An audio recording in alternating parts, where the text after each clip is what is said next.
So, good afternoon everyone and welcome to the Sunset Safari. And as you can see, we did start our afternoon with some elephants. Unfortunately, because it is so incredibly windy, they seem to be a little bit unsettled and they've set off to hide themselves in this drainage line. So I'm going to try and see if we can reposition and just get a better view of them. Now, for those of you who don't know, my name is Jamie and I have Jeandre on camera with me for this afternoon. It's a very hot and blustery day here on the in the Sabi Sands. It's around 32 degrees centigrade, so very, very warm. I actually had my first swim of the season. We've also had 3 different snake sightings today in and around camp, but I will tell you all about those a little bit later. Let's see first if we can get a nice visual of these Ellies.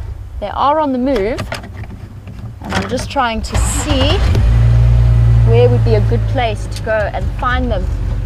We're just on Twin Dams Road, for those of you who are more familiar with the geography of the area.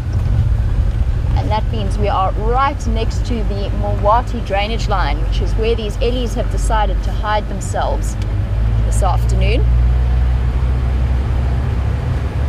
I'm looking for a sneaky little entrance in. We're still quite far from most of the junctions. So let's see if we can sneak our nose in somewhere here. Maybe we'll get a better visual of them. Now, I'm fairly certain this is the same herd that Scott, James and myself had when we were out on tracking team this morning, and they do look as though they've spent some time cooling off in the mud, and I certainly don't blame them. And if you are joining us for the first time, this is the sort of thing that happens to us all the time, because it is a live safari. Everything that you are seeing on your screen is happening right here in the Sabi Sands on Djuma and Arathusa game reserves. And we're also an interactive safari, so if you do have any questions that you'd like to ask us or any comments that you would like to make, you can do that by the hashtag SafariLive on Twitter, or you can email through to questions@wildearth.tv. Now, the nice thing about getting to know an area and spending a bit of time, especially when you get some cool sightings in drainage lines, is that you start to know all the little sneaky entrances and exits. So I'm taking the off-road track that we were following to get down to that buffalo kill that was here about maybe a month and a half ago, that the Nkuhumas killed and then the Birmingham boys stole from them. So the track has been made nice and clear for us. Let's see if we can get down and spot what's happening in here.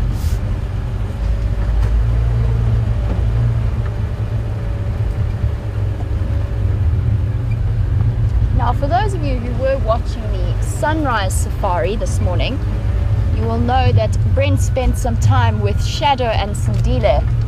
And Scott, James and myself were out tracking early in the morning. We started at Gowrie Main and tracked all the way down south to the Arathusa, basically to the Arathusa airstrip. And we were just picked at the post to finding them by one of the Cheatwood trackers. We all started working together in tandem. I'm actually going to deviate from the path a little bit and try get into the drainage line from here. And it is nice and warm, so I'm hoping that the Ellies are going to stick around a little bit. I can't see them from where I am.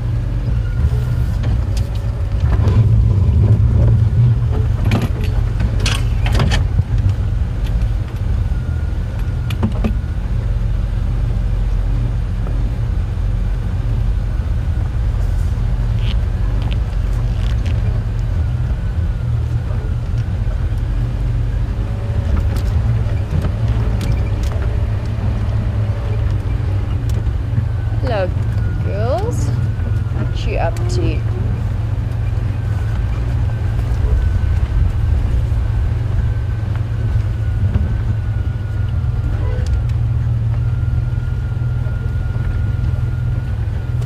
I was hoping there'd be less of a step here. Let's just stop for a moment. You can have a look at where they are. They are sleeping in the Tambuti thicket, or at least resting in the Tambuti thicket. And there's a couple more on the other side of the drainage line. But they did seem to be moving in our direction, so hopefully they will decide to come through.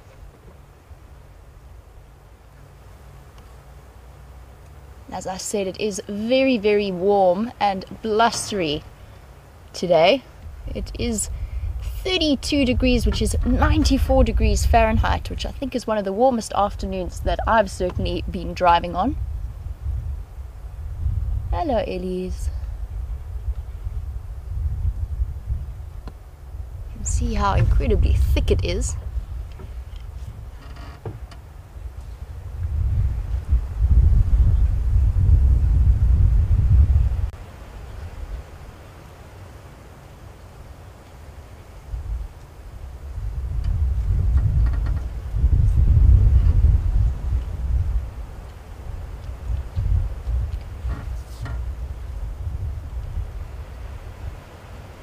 Now, what I am going to do, because we definitely can't get a nice view of this herd, is I'm going to go back down into the drainage line where I know that I can get down. There's a nice big step here that I don't think even Jigger will be capable of getting down. So we're going to loop back around and go down into the drainage line and then drive up to them. It also means that my approach is much, much quieter, so I don't need to stress them out. And many of our regular viewers will know that these blustery kinds of days where the wind is howling often tend to set the animals a little bit on edge, just because their sense of smell and their sense of hearing, which are their two dominant senses, they can't really rely on them as strongly.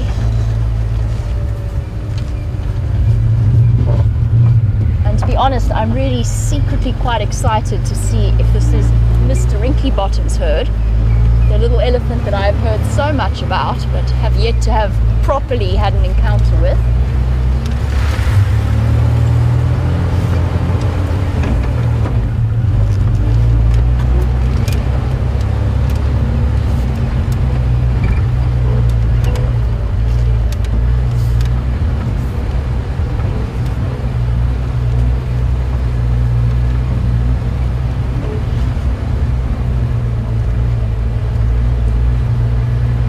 Brent was out this morning, and the one thing about coming into the car after Brent has been driving it is that there is quite the size difference between the two of us, believe it or not, in terms of height, and I can't get the chair to move back forward, so we're doing a little bit of twisting and turning here to reach the clutch.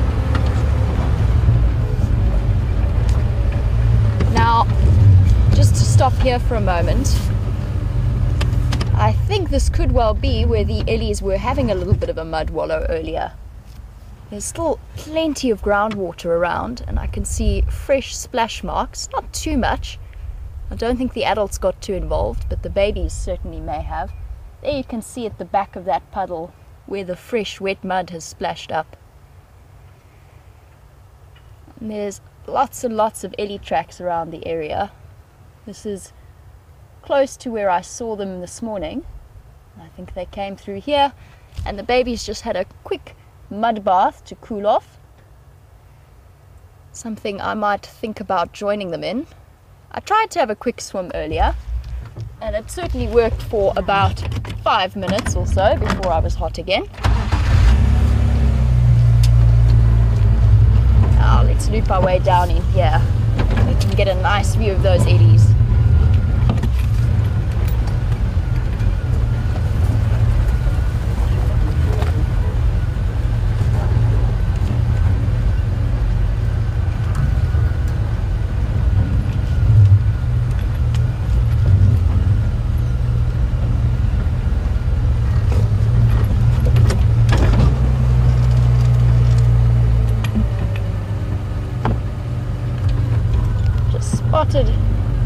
Or Genre at least has just spotted one of our little furry friends. I'm going to stop for a moment and see.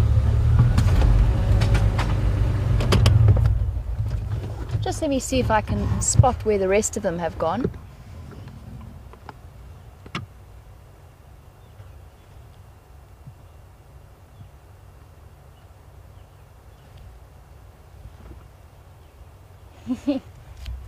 squirrel having quite the snack. Trying to work out what he's feeding on there. Let me just grab my binoculars. Very, very cute. Oh, did you drop it?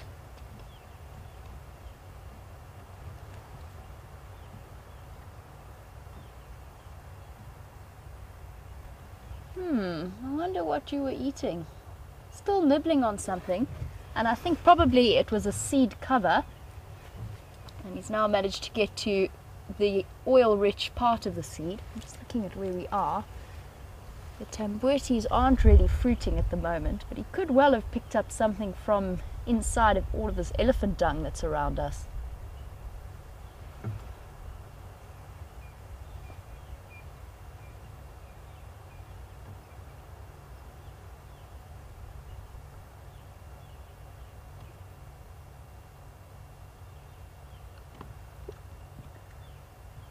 Unbelievably agile little creatures. We've got quite a few of them living around camp. They get very comfortable very quickly with human presence, far more so than most of the other little mongooses and other creatures around us.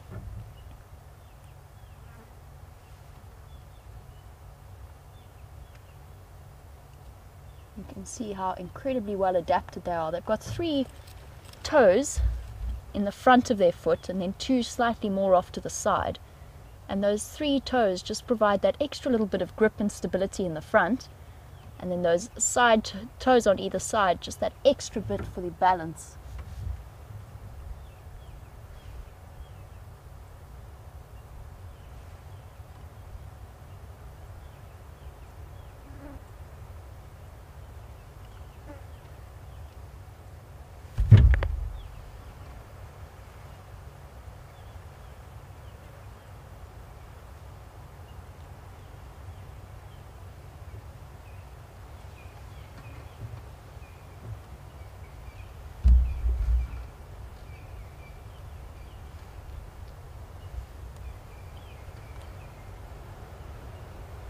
Squirrels are highly entertaining, but also very, very useful little creatures. They've got incredibly sensitive eyesight, and as many of the regular viewers know, they're usually the first ones to spot any kind of threat and give us some kind of warning, especially very useful if you're trying to look for something like a leopard, because they really, really don't appreciate their presence in the area.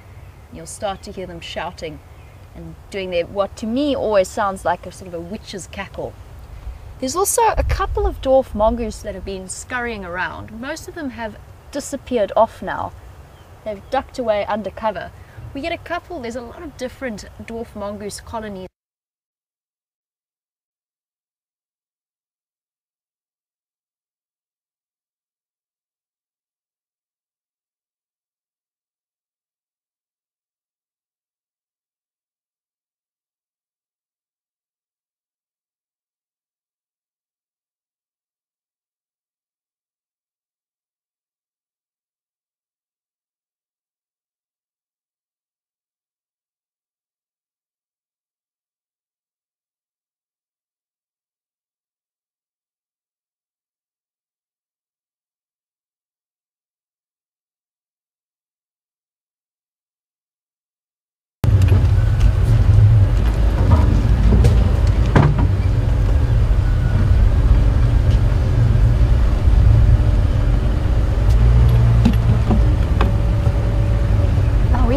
And we looked at where those Ellies had a bit of a mud wallow a little bit earlier this afternoon, and some of them were still covered in mud and a little bit damp, and that's not something that we saw 10 days or so ago, or even a week ago. Now, Jackie, welcome to the Sunset Safari and welcome back. Now, Jackie tells us that she's been away for a while and was wondering if there's been any rain. Sorry, Jandre, we have a thorn tree there. And there has indeed been some very early rain, quite unexpected actually. It rained on Saturday, I believe. I'm not entirely too sure what the day is today. I think it's Thursday. And it rained on Saturday, and it actually rained a great deal. Far more than any of us were expecting. We had a bet going in camp as to when the first rains were going to be. And most of us had said, when we counted the sort of first big rain as over 20 millimeters, and most of us said somewhere in the region of the November or the end of November. And the person who actually won that in the end was Brian, because we had 30 millimeters of rain on Saturday, which is wonderful. We've got plenty of groundwater, and already within the sort of first 5 days of those rains, we've got lots and lots of green shoots. I'm just going to try and get us nicely into the drainage line, attach ourselves to the buffalo thorn.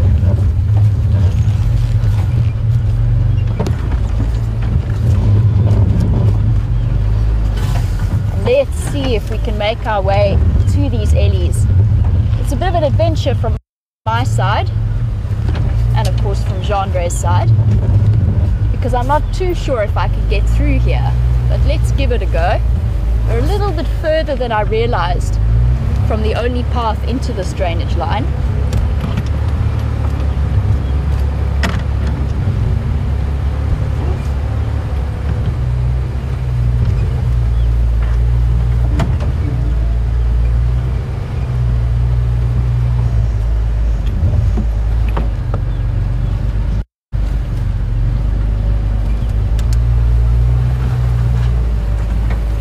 Seen plenty of groundwater around, and we're starting to see the new shoots, and we're making our way towards these elephants. And Pamela was wondering if they would be more active now that it has rained and it's not as dry.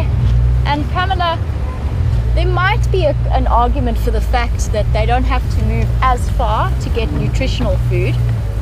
But I don't think that that's the case just yet. There hasn't been that big of a change in terms of the leaves of the trees and so on. They're starting to get green shoots, but they're still having to work to find the nutritious foods.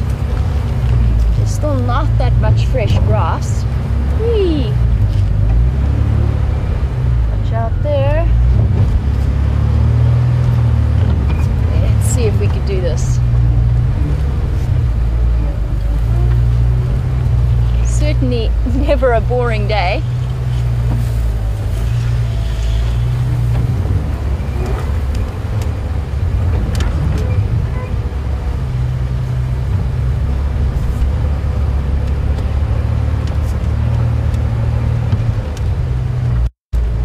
Now, I definitely wouldn't say there's been more activity from the Ellies or less activity. They might be a little bit less active during the heat of the day just because it is hotter.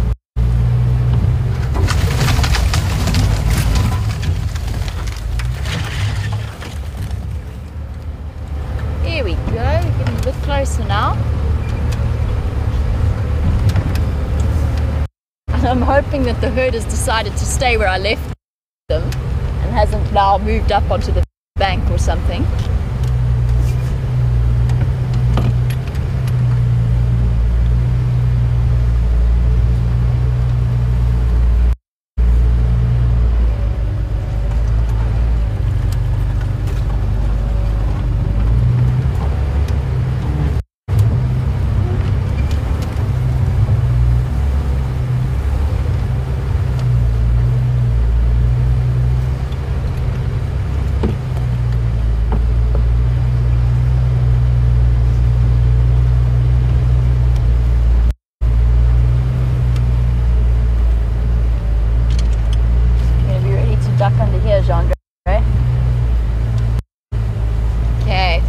Nice and slowly. As you can see, we have a slight Ellie-induced roadblock, but luckily the elephants are still where we left them.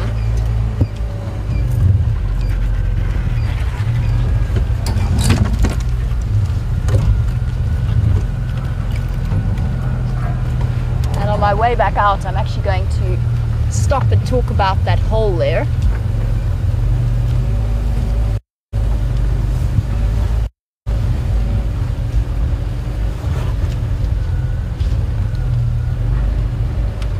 Now apparently yesterday with Scott you had a long chat about why elephants have wrinkly skin, and Deborah, who is all the way in Ontario, Canada, has suggested that maybe Ellies have wrinkly skin because it helps to keep the mud on their skin for longer and protect them from the sun.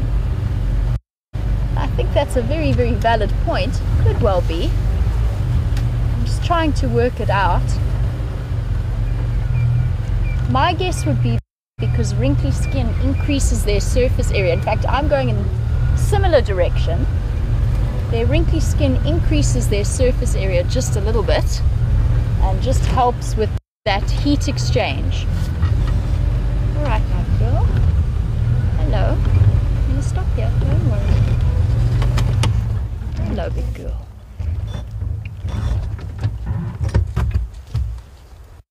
Hello, big girl. So this is actually quite a big herd. We've got this nice visual of the three of them here, and they're just clustered in the shade. And what's noticeable about this particular female is she's got an incredible difference, or very, very obvious difference, between her right and her left tusk in terms of length. And that will be not purely from rubbing the one shorter than the other. That will be because one of them was snapped off and broken at some point. And there we go. We know for sure. You can see the tip of that right tusk is much, much sharper than the left. And that was almost definitely a break in the tusk. And it could have been that she had a crack, because remember that tusks are teeth, just like our teeth, and they can have faults and infections and abscesses. And I think she was just having a little bit of a stretch there.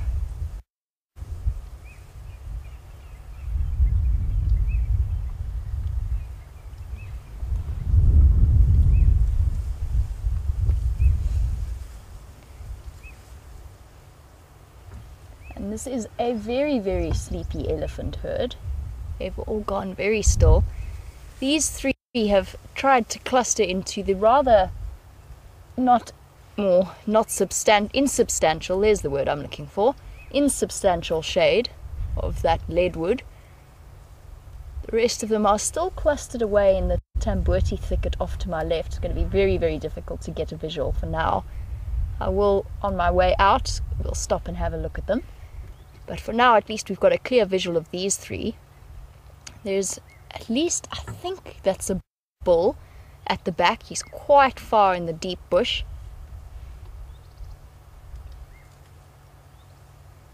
And these elephants have decided to have a bit of a snooze. So Pamela, who was wondering if they are more active during the rainy season or the dry season, it really is just dependent on their access to food. And usually on hot days like this, it's nice to just have a bit of a rest. And on our way through, Scott, James and myself this morning, when we were out on tracking team, we actually saw one of the babies flat, lying down, fast asleep. It was very, very cute.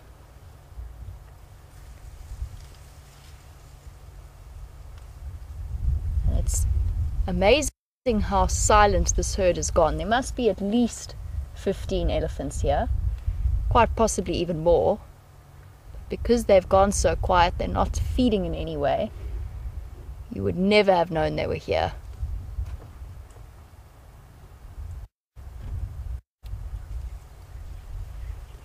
Even baby's quite sleepy. You can see eyelids drooping.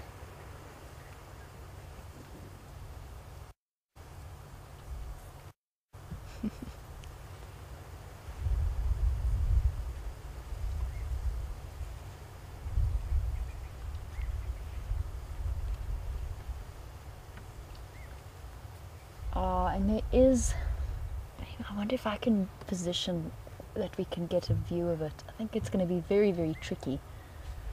Off to my left there is one adult lying down, So I'm going to try just shift.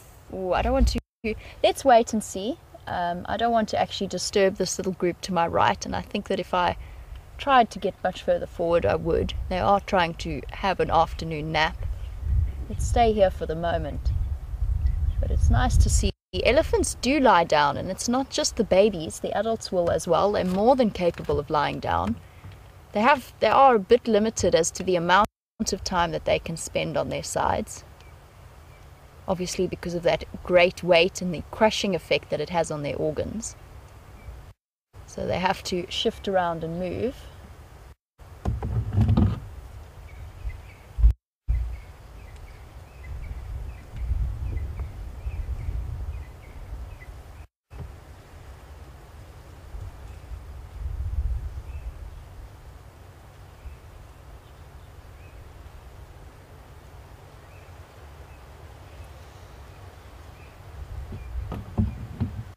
Now we've seen these three, they were the originally, let's try and start that sentence again.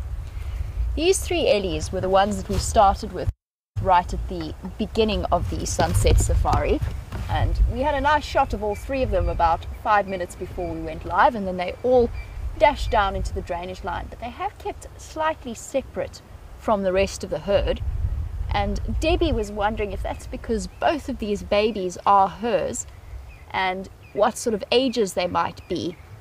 Now the little one is still suckling, as we saw just now. I gave a nice demonstration, but it's quite big, and I would put it at probably around 2 years old. The milk tusks might be there, but they might be hidden behind the flaps of the skin around the trunk. Babies do have little baby teeth that barely show through, and they don't necessarily always show through. The older one I would probably put it at about 5 or 6. You just think about that for a moment. Yes, maybe between 5 and 6 years old, probably around 5.5, I would say, which means that they could well both be hers. I'm just looking at the sizes, maybe even younger.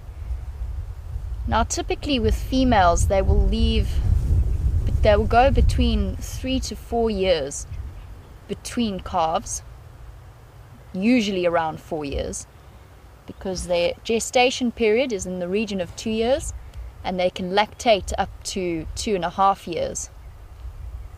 So there's plenty of time in between. I'm just trying to do the maths in my head.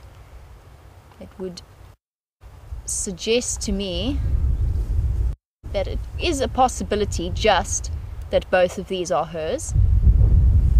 Could also be that it's a niece or a nephew of hers. And let's see if we can get an idea as to the gender of both of them.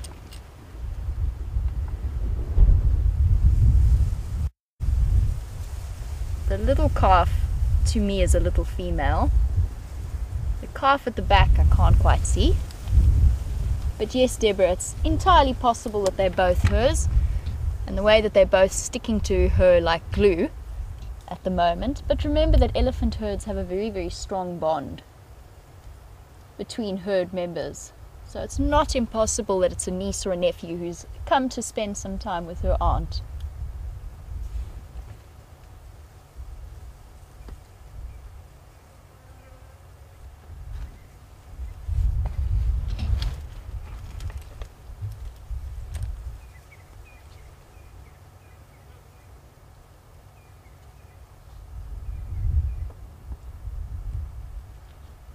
And like all mammals, elephants do have hair. Obviously the most prominent of which being the hair on the ends of their tail, but there you can see the little fluffy bits on top of this calf's head.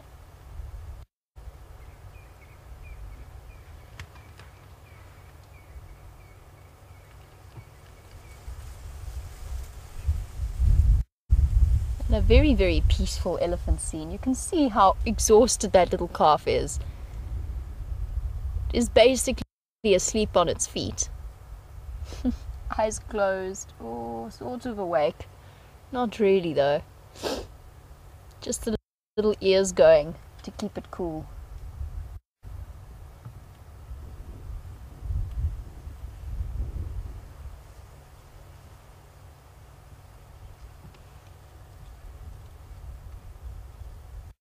And there's some signs of life. I'm going to try and shift around so that we can see the other Ellies. They are tucked away right in this tambuti thicket, but I am going to try and shift forward just a little bit and very, very slowly and see if maybe we can get a visual of the one that is lying down. Especially now since a lot of them are awake and feeding. Love to be able to show you what an adult elephant looks like while it's lying down.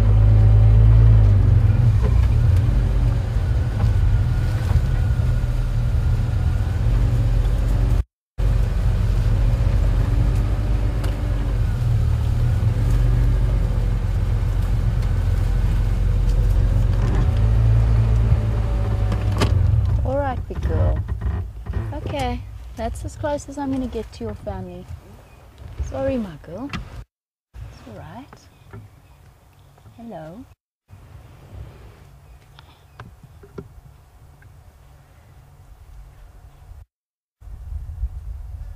Having a little bit of a dust bath. She seems to be the most awake one of the group. There's actually two lying down. There's one to her left, or to the left of her. Oh, she's coming round. Maybe she might give us a clearer view. No, she's blocked our sleeping Ellies completely. But down to the left of her, we can just see above the grass. That little lump down there is a sleeping baby.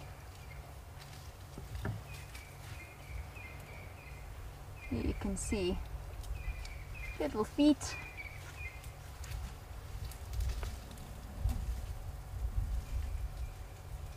And typically the babies will be able to lie flat, although the adults can as well. Oh, there we go. Oh no, back to sleep. Definitely not time to wake up yet. Oh, up we get. I think there's actually two babies lying down there. Oh, just had to reposition. Rolled over for the afternoon nap. Very, very cute.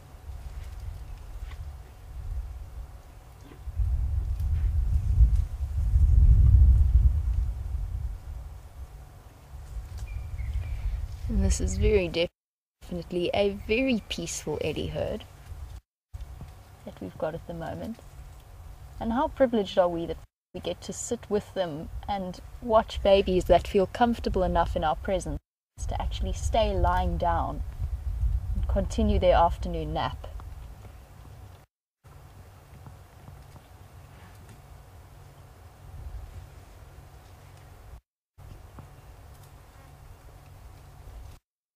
Now, a great deal of this vegetation that they're currently standing in is tambuti tree, which I don't see any of them feeding on at the moment. It is incredibly toxic to human beings.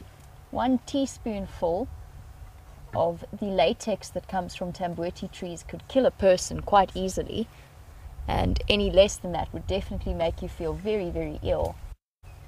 But for Ellies, they will be able to eat it, especially if they have a bit of an upset stomach.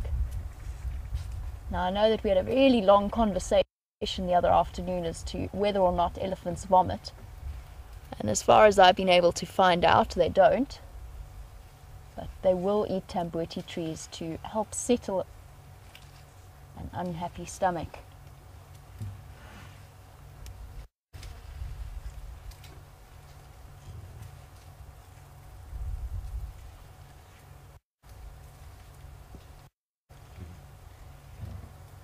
Oh.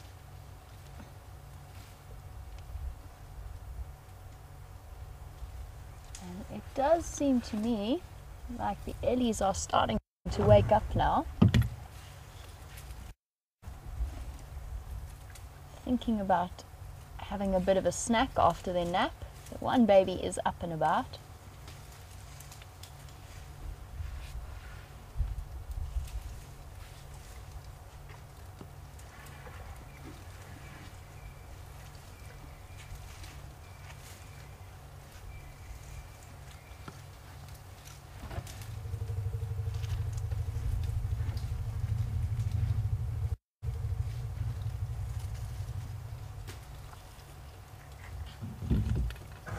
And the elephants are definitely up and about. I'm not sure if you could hear it, but they gave that typical low communication rumble.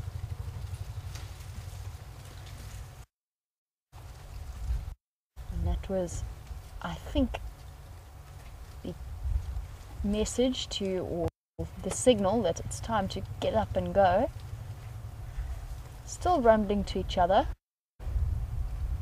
Quite possibly contact calls with the rest of the herd to let them know that it might be time to move off or to get up.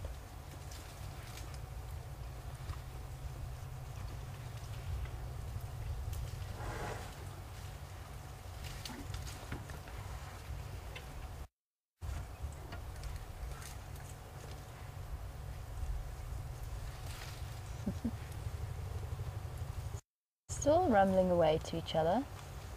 Contact calls between herd members.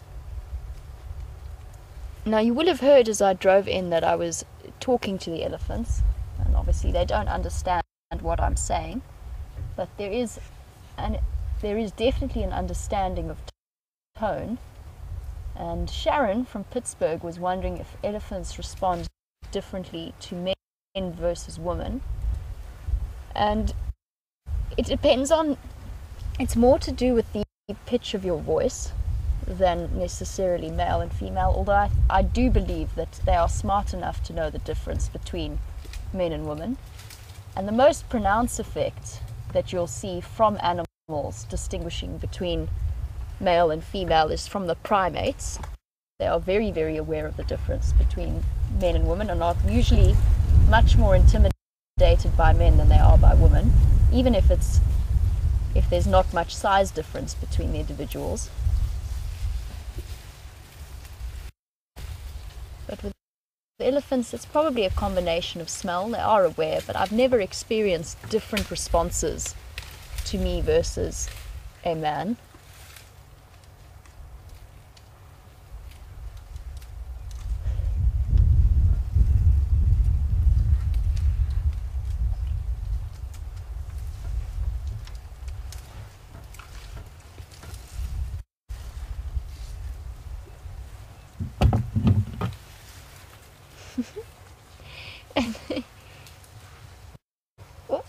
Over the top. And how cool is that we got all of these communication rumbles and the herd is disappearing off, and there's probably the smallest one of the group. Hello, little one. Staying very close to the protection of mom and having a quick post-nap drink.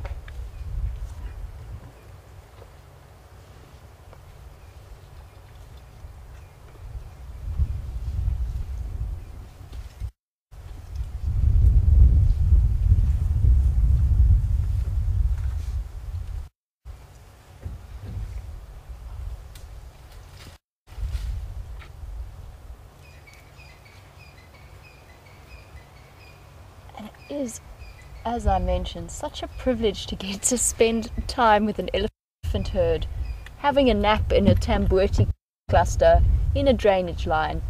How special is that? We got to spend some of their precious afternoon with them. And Grace has been in Kruger recently, mentioned that they also saw baby elephants lying down and resting, and was wondering whether the adults ever do the same. And they definitely do. I've seen all sizes, from adult females to adult males, lying down. Something that they are more than happy to do. Very often they'll try and find a bit of a slope, so a termite mound, or lean against a tree, just to make getting up a little bit easier. Ooh, step over. To show us how agile elephants are. So yes, the adults will lie down and sleep, and even if there isn't a termite mound or a big tree that they can lean against, they can lie flat and they can get back up again very, very quickly. I would say that the young ones probably do it more often than the adults.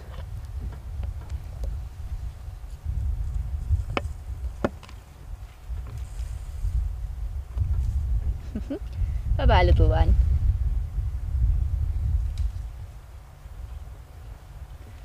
And our original 3 are also making their way off further into the drainage line. Now, just looking at the road ahead, I would say it might be time for us to leave these elephants. It's a little bit thick in there. There go our starting 3. Don't think we're going to manage to go crashing after them.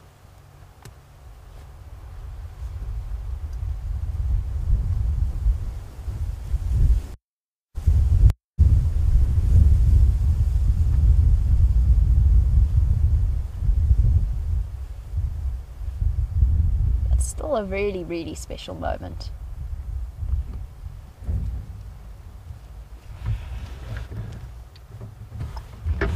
Now, our Ellies are disappearing up into this drainage line. Most of them have actually scattered off to the right and the left. And I think that rather than stressing them out after the privilege that we've had of spending some time with them, I'm going to attempt to turn us around and make our way back out. Now, I do know that this morning you were looking for different species of birds with Brent, and I've had a look and a listen to what birds you saw this morning. So if I see anything different and exciting on our way out, we're definitely going to stop and have a chat about them. And let's see, maybe we can get to the 50 bird total for the day. I know that Brent set that down as a goalpost.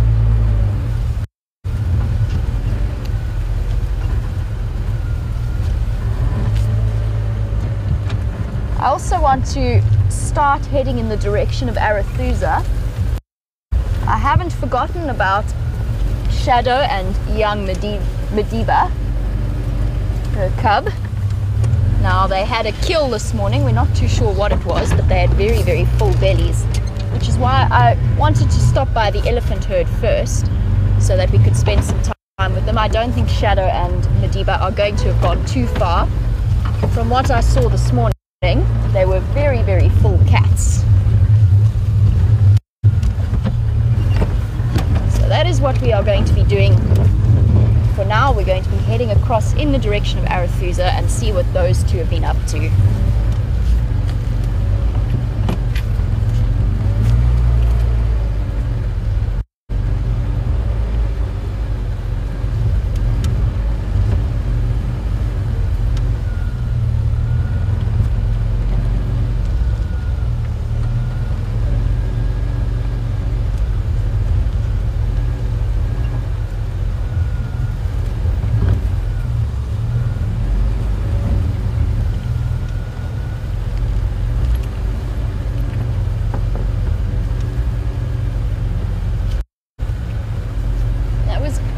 Special experience, and I mentioned that there were probably over 15 elephants around us in that sighting. Just a couple of them were close to us, but there were lots and lots of little babies. Now, the first 2 that we saw were probably in the region, I think I said, of around 2 and then 5.5, 6 years old.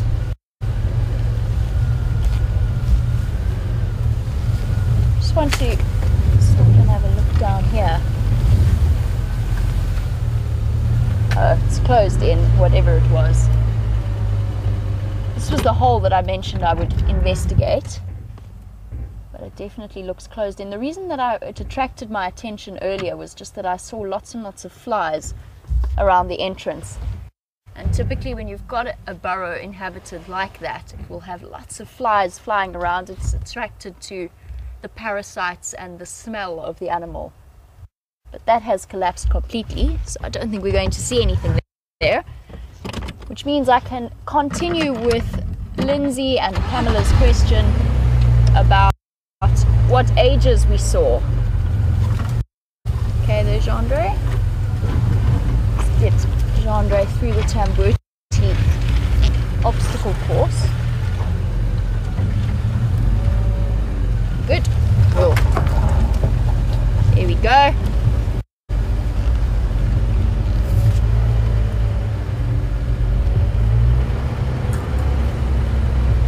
Now the 2 little ones were 2, 5.5 5.5 to 6.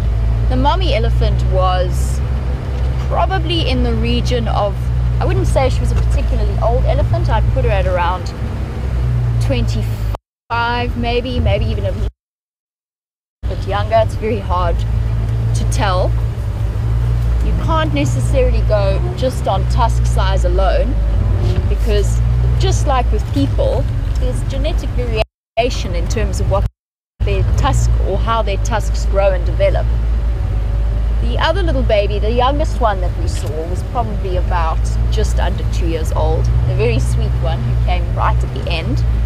And the two lying down at a guess, although it was difficult to tell from the position that we were at, I would guess at around 3.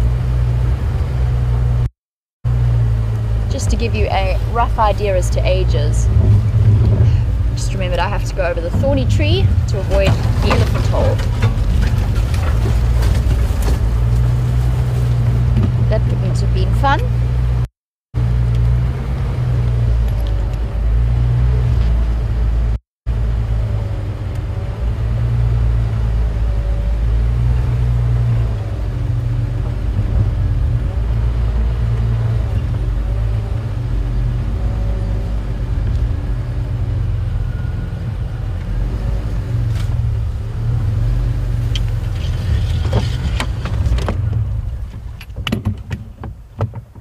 That we've been chatting about Ellies.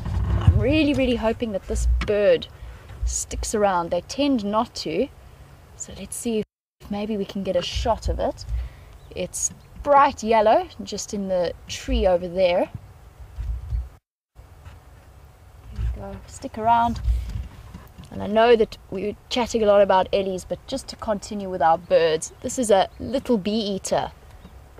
I'm not too sure if that was one of the ones you saw with Brent, but I'm hoping not, just because they generally flutter around. Thank you for that, Jandre.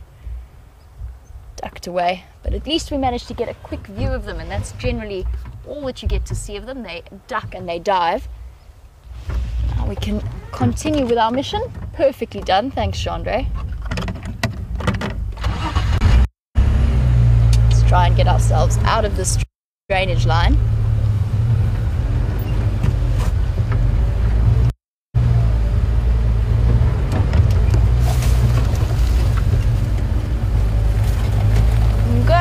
Back to the Ellie questions that we've had.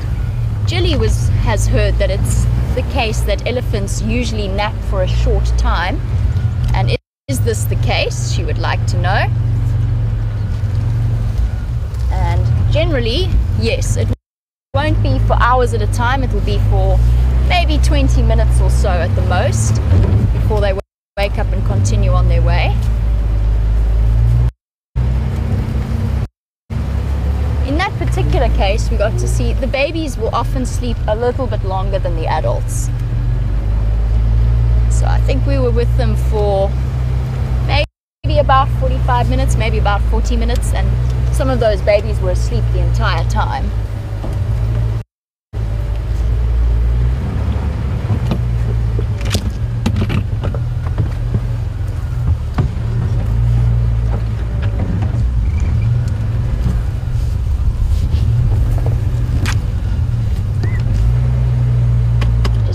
For a nyala,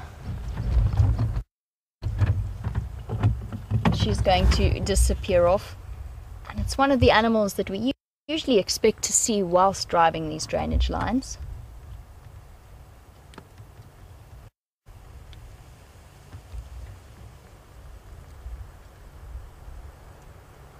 Still haven't seen that many bushbuck while I've been here, and for those of you joining us for the first time, bushbuck are the smallest member of the spiral-horned antelope family, so they're related to nyala, and it's come as quite a surprise to me since I've started working here as to how few bushbuck I've actually seen.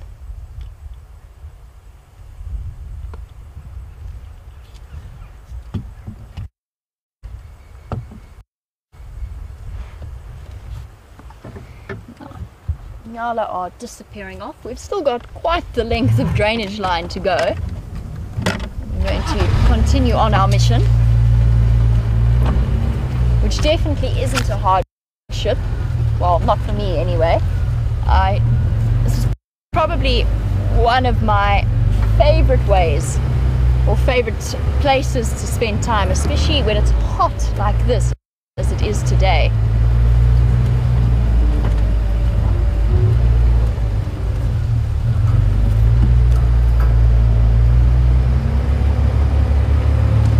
Here we go, getting to our exit point, hopefully.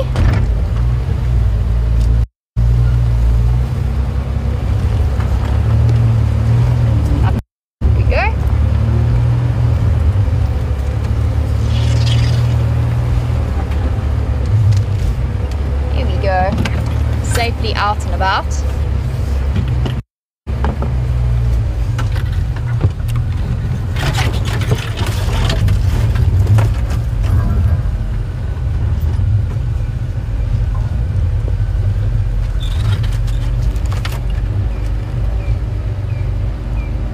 We started off that sighting with that young female elephant with the 2 calves, and I mentioned because she had such a distinctive difference between the length of her right tusk and her left tusk.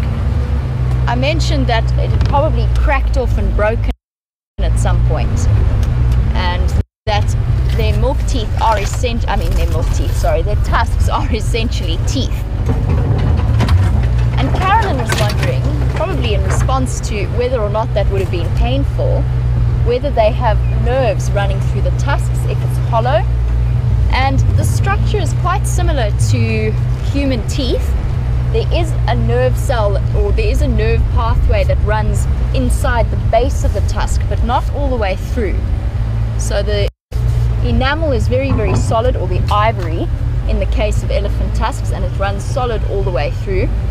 That nerve will not run all the way through, but if there is some kind of a crack or infection, it will cause them a great deal of pain, just like a human being with toothache. But that crack has to run into the base to where the nerve is. So it's a guess, but I would say that that nerve probably from the base of the tusk, which is obviously in the gum, in the skin, so at the back, that nerve cell probably runs about that long into the tusk. And then the rest of it is just solid ivory.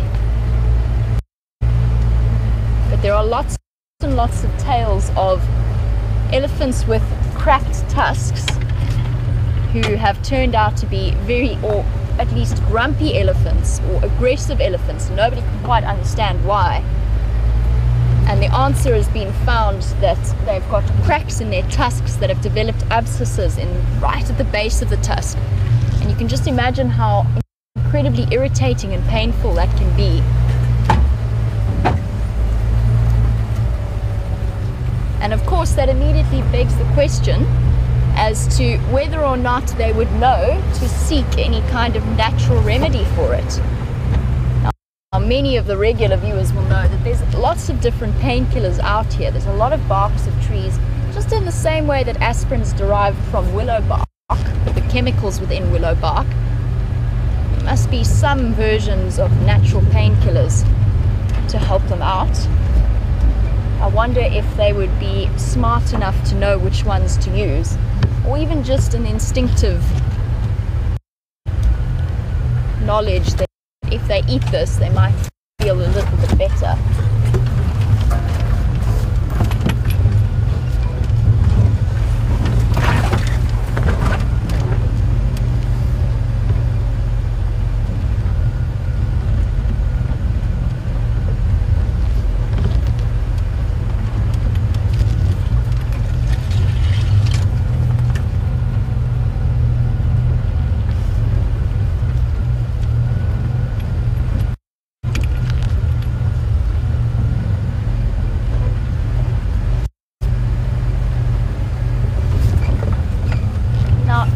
Dentition is quite fascinating and quite unique. Just to continue with our discussion about the tusks and any kind of damage that they might suffer. Now, when we saw the babies, I said to you all that they do get milk teeth just like humans do. But then once those milk teeth fall out and they start to grow those permanent tusks, those tusks are there with them for life. Now Deborah was wondering about the fact that WildEarth in the past has told viewers that elephants have 6 sets of teeth, and they do indeed. It's absolutely correct. It's quite... Sorry, Skipper. We are testing out new radio systems, so sometimes the names don't come through too clearly. But the 6 sets of teeth are actually the molar teeth. So the elephants go through, and it actually moves almost along a conveyor belt. They've got very, very long, flat molar teeth, very long, that take up most of their mouths. They've got 2 on the top, 1 on each side, and then 2 on the bottom, 1 on each side. And those will be replaced 6 times as they get worn down throughout their lives. But the tusks aren't subjected to the same grinding and constant chewing processes that the molars are. So the permanent set of tusks that they get when they are young, probably around 5 years old, you start to see the permanent ones. Those will grow for the rest of their lives. And if they are broken off in any way, they cannot be replaced. So you might see in the next 10 or so years that female's right tusk will have continued to grow, and probably the size difference will equal out again.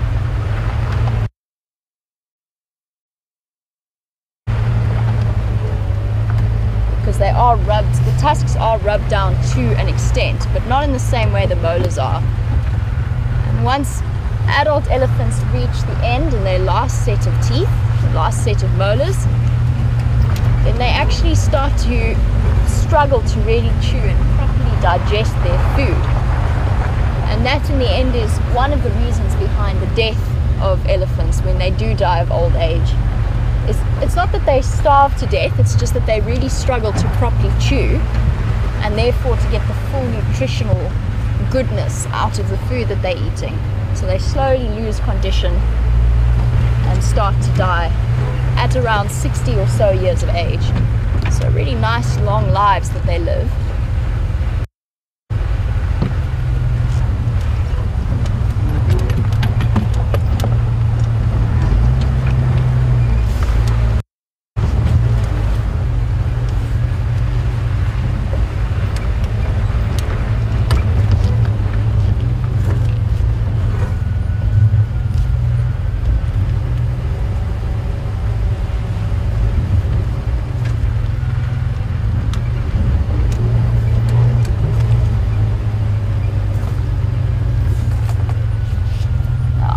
Our rainfall, I know that a lot of the drivers have stopped to have a look at some of the new beautiful green growth that we've started to get. And having been with those elephants, it's always interesting to consider the effect that it's going to have on their lives over the next few weeks. Now Mumsy, welcome to the Sunset Safari. You were wondering if they will eat more during the dry season versus the rainy season, or during winter versus summer. And typically there is more nutritional value in the food that they are eating during the rainy season. You'll also see an enormous difference in the types of food that they're eating. So during the summer they can focus a lot more on grasses as well as trees. Obviously they are mixed feeders. Whereas during the winter you'll see them focus quite hard on, say, the roots of trees, where the trees have withdrawn their nutrients and are keeping them stored for the dry season. So I would say that they probably have to eat just a little bit more. I wouldn't say an enormous amount more, but just a little bit more during the summer rainfall period. I'm just going to get the impala on my right. Let's see if we can do this.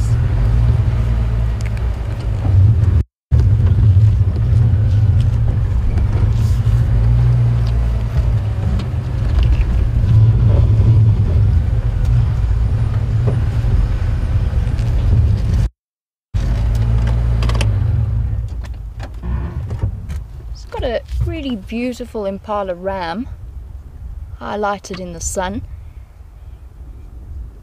And I just want to take this opportunity just to hop on the Game Drive channel, which I haven't done yet this afternoon, and ask for any updates they might have.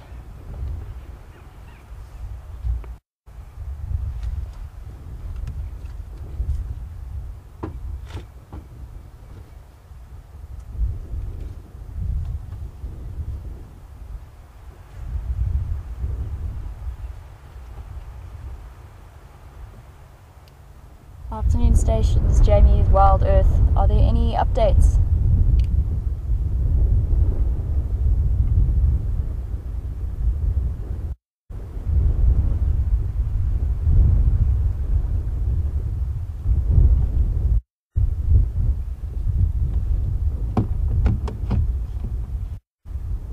And as he disappears off, there's a whole group of bachelor impala nibbling away around the drainage line. But there's also another animal that I'm going to point out to you, which is up and to the left from them, sitting in the tree. Not the clearest view in the world, but very common to see these two species together. Even more so with baboons. But in the top of that tree there is a little vervet monkey. And very often impala and monkey will, or lots of different animals, but they will all forage together and feed together as a way of just obviously increasing the number of eyes there are on the lookout. And monkeys come with that added advantage that they're nice and high up in trees. But over the next few weeks, as some of the trees start to bear fruit, we'll also see the impala hanging around beneath the monkeys and waiting for them to drop the pieces of fruit that they are plucking from the trees. It's just a great way for those impala to supplement their diet. I only see one at the moment, tucked away in what looks like an albizia tree.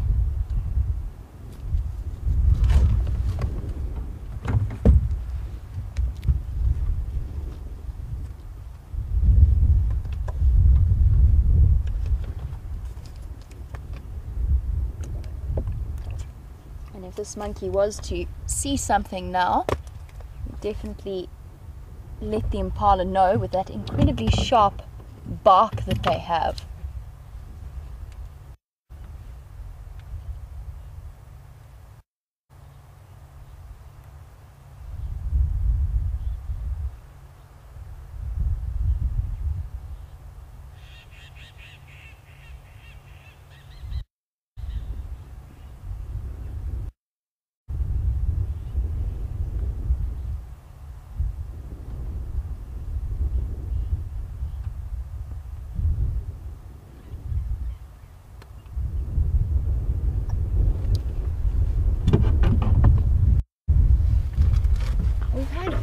Really interesting question about the fact that over the next few months we're going to be seeing a lot of new births and new babies coming through, including those of the impala, who will be born somewhere around the end of November or the beginning of December. And in the next few months we're going to start seeing some really pregnant looking females. Now the question is, the babies come out ready to walk, and surely then their hooves are quite hard and sharp already.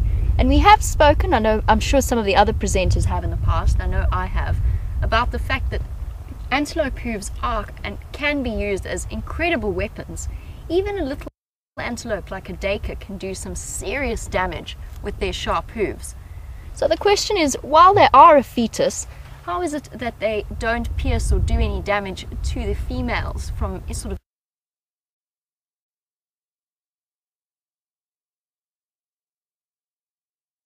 with Shadow and Madiba and see what they've been up to.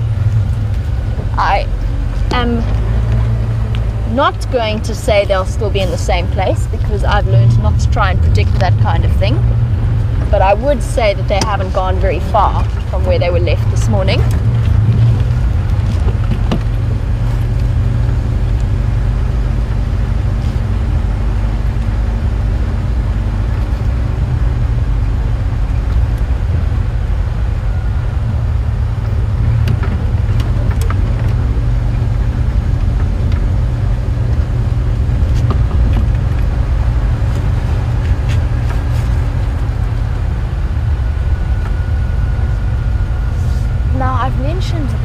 we are on our way to Arethusa.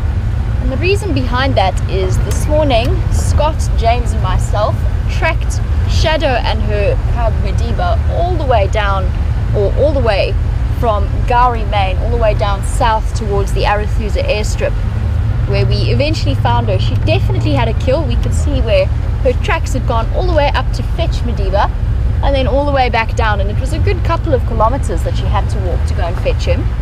And they both looked very happy and panting and fed. Now, we were on tracking team, so we pulled out of that sighting almost immediately as soon as Brent arrived to show all of the viewers of WildEarth. And from what he has described to me in that sighting, Shadow was showing a little bit of impatience towards Sindile. Oh, Madiba, whoever he is. I'm still getting used to the name change. And apparently he was being quite playful. Now, when I saw the tracks, we definitely noticed there were times when he was rushing off the road and clearly hiding behind bushes and then jumping out at his mother. So he's obviously very playful at the moment. And I think that she was kind of tired and kind of not that interested in what he had to offer. So Gail, it was indeed Shadow and Madiba, and from what I've been told and from what I understand, she wasn't snarling at the car. She was actually showing a little bit of impatience towards Madiba.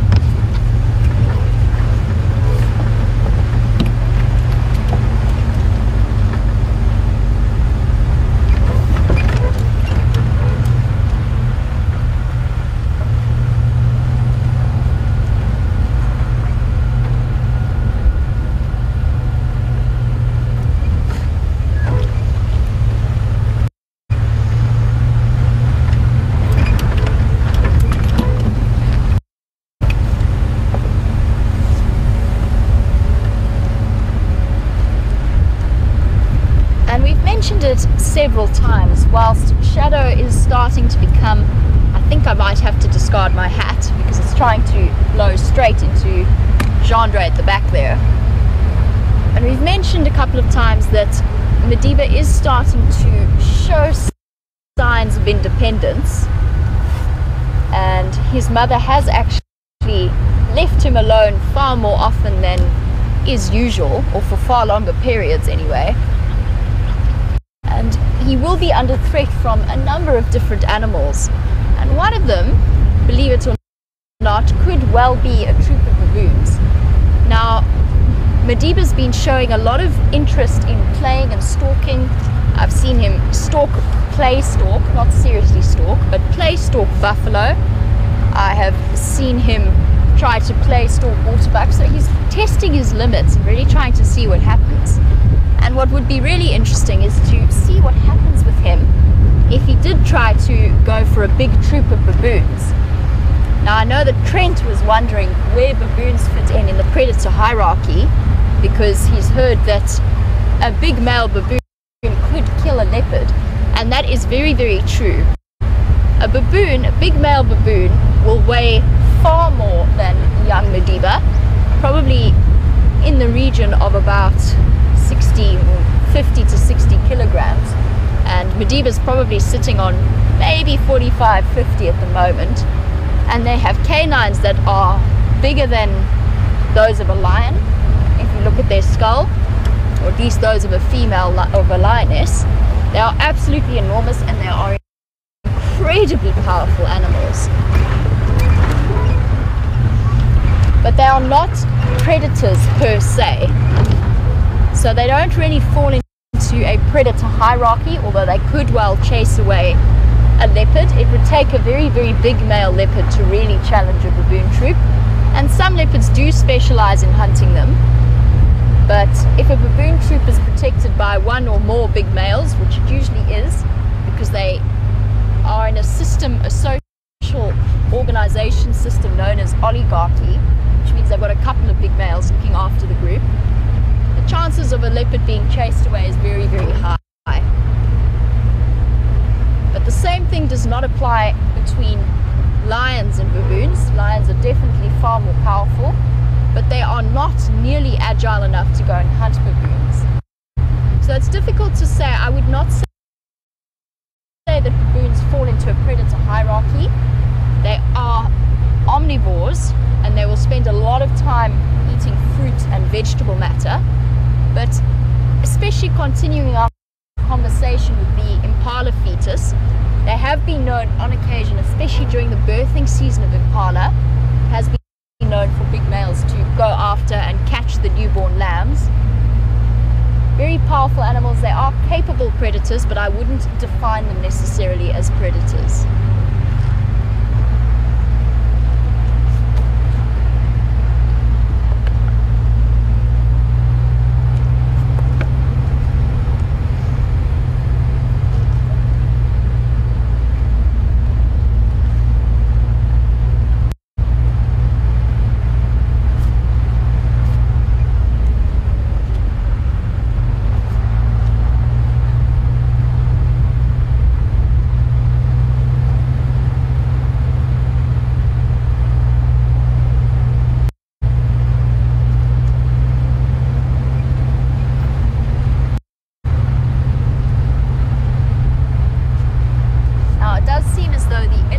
Are making their way towards the Juma Dam to go and have a drink.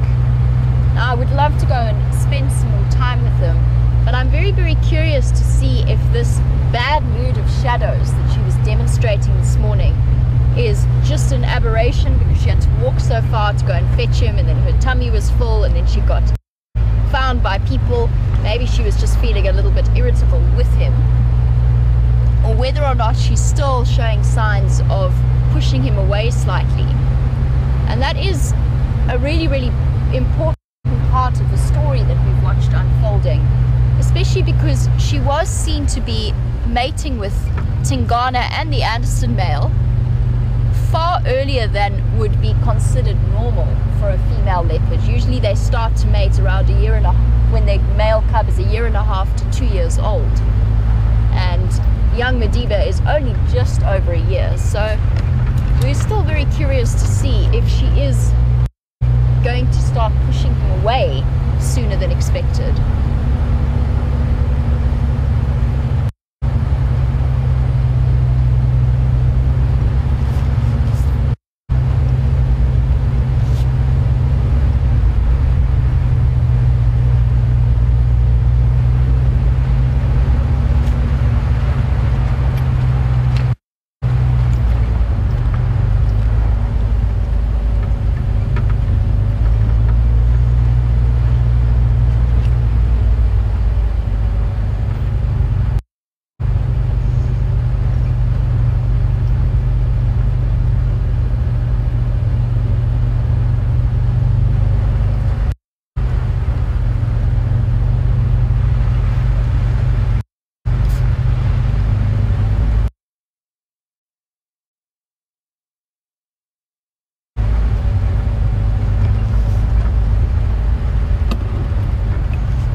Regular viewers, really big happy birthday from both myself, Chandra, and of course all of the WildEarth team. And you were saying it would be really nice if maybe we could have a lion or a leopard, although you enjoy all the other different types of wildlife as well. I'm hoping that we're going to head across to Arathusa now, and we'll keep our fingers crossed that Madiba and Shadow will be there to show you on your very special day. Now, Pretty Nightmare was also wondering or asking if it's true that, or at least aren't most elephants on the endangered list, and if so, why do we show them on WildEarth? Now that might take a little bit of explaining, but before I do that, give me one moment because somebody's trying to get me on the Game Drive channel. Craig standing by.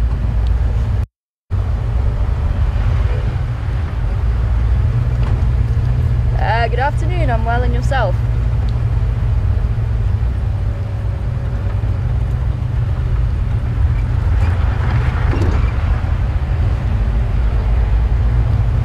Craig, I've just left Shlambi and Lov on Twin Dams. It looks like they're making their way towards the dam now.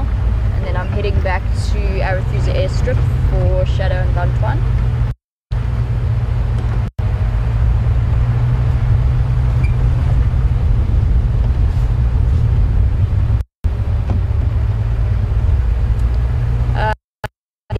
Negative, not yet.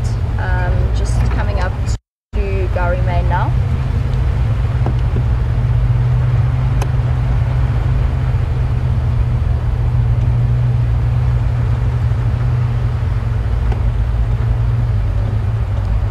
Copy.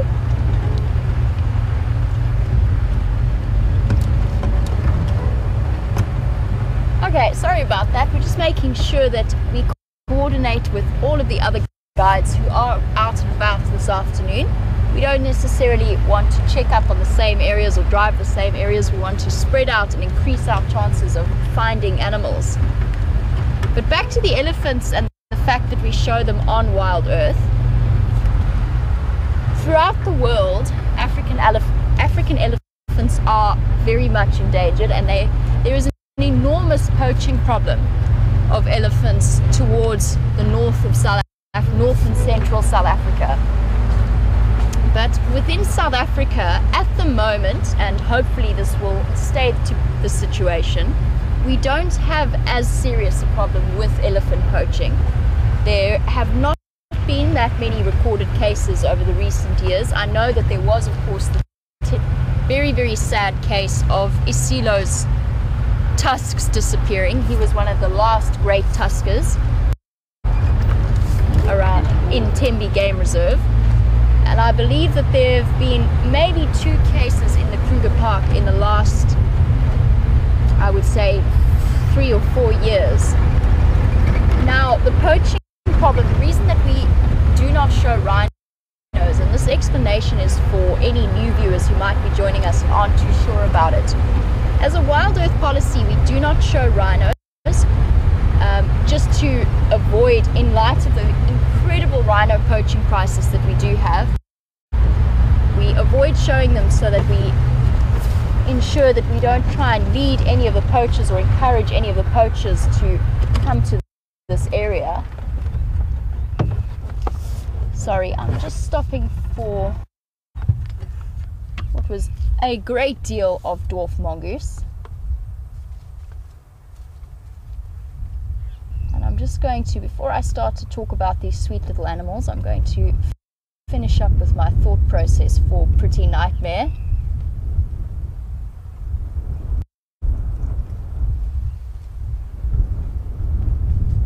Now, we have to be aware that there's a very careful balance that we try and strike between serious awareness raising and being able to build a connection or forge a connection between the viewers and the animals that they're seeing.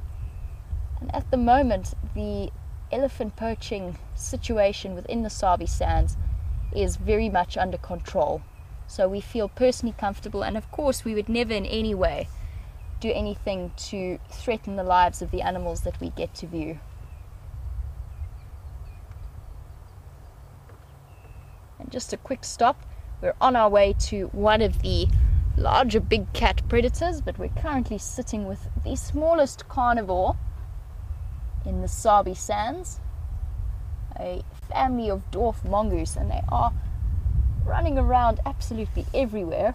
I've seen at least 9, so it's quite a nice big group.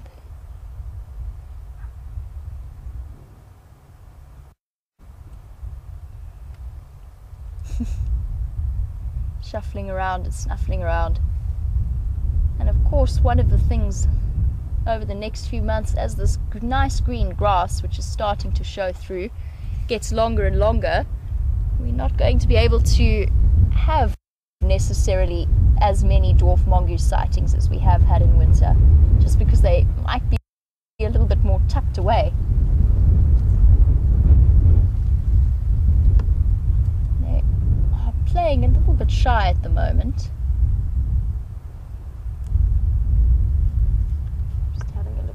Where most of them have gone. We are right on our southern boundary, so I can't shift around to get a better view of that side of the termite mound. That seems to be where they are. but definitely one of my favorite animals to watch. Oh, and a little bit of allo grooming going on there. And that's very important for these little social mammals as a way of establishing hierarchies. And I know that I've mentioned that some of the more regular viewers will know that often in terms of establishing dominance, instead of fighting like a lot of other social animals will do, they'll actually groom each other. And the victor is the one who is able to continue grooming for the longest until both fighting individuals collapse, covered in saliva and absolutely exhausted. And that is their way. Oh, and we've got a little steenbok at the back as well. Oh, nope, sorry, Dacre. That was nearly an unforgivable slip. Just saw the black down, or the dark colour down the face.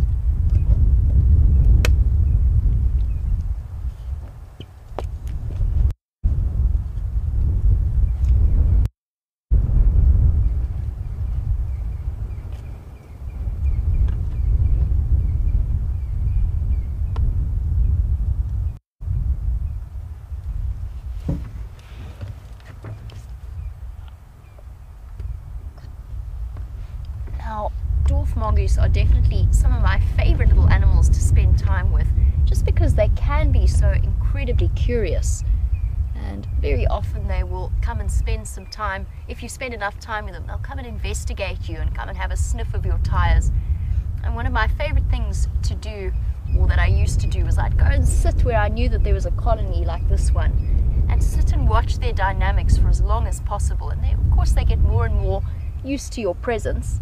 And I would try and figure out just in my own head which ones were the alphas.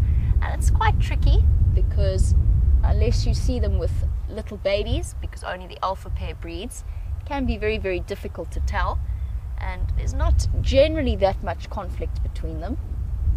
But it was always fun to just sit and watch and get to know how they work. And even to get to see when the rest of the adults go off and forage, who has to stay behind on babysitting duty, which they will do in the same way that the meerkats off to the west and the more arid areas will do. And we are right on the cut line, which means we are part of the main thoroughfare. And most of our little dwarf mongoose have disappeared off into their burrows. So I'm going to continue on towards where Shadow and Madiba were last seen. Let's see if we can get to see them.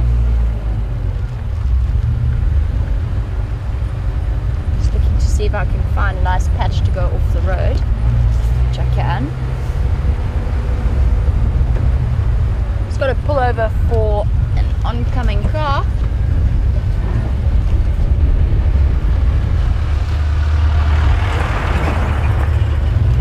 Here we go.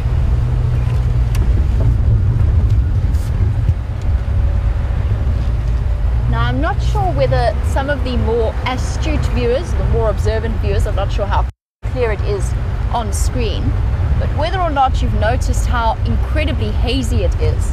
And it might get even clearer as the sun starts to go down.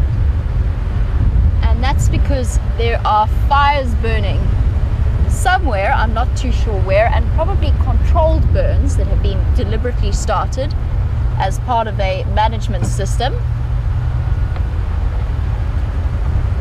Sorry guys, just need to chat again on the Game Drive channel.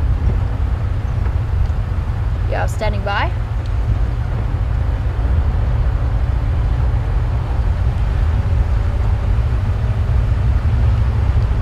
They were coming out onto Twin Dams Road, just close to Wahlberg's Junction, and it looked as though they were heading towards the dam.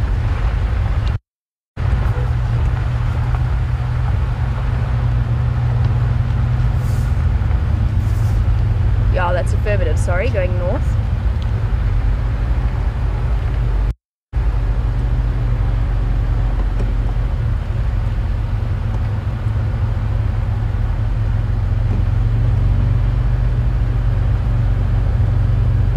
Copy that, sorry about that.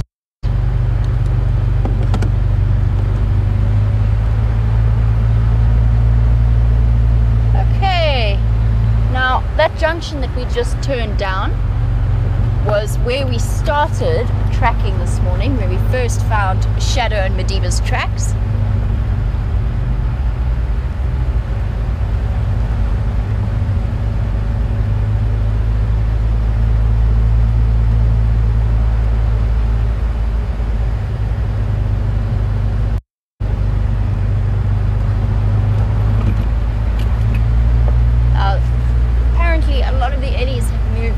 Down into that drainage line past the lodge, so I'm just going to update Craig on that as well.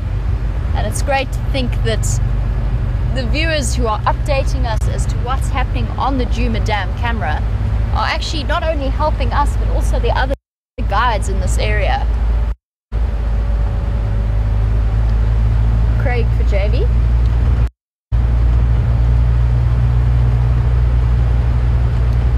Craig, apparently the camera picked them up moving up the drainage line towards that waterhole, that pumped waterhole outside Gallagher.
Earlier that we'd had 3 different snake encounters today, and I am still planning on telling you a little bit more about that, but it does create a nice segue into Vivian's question as to what elephants would do if they were to, say, encounter something like a really large rock python.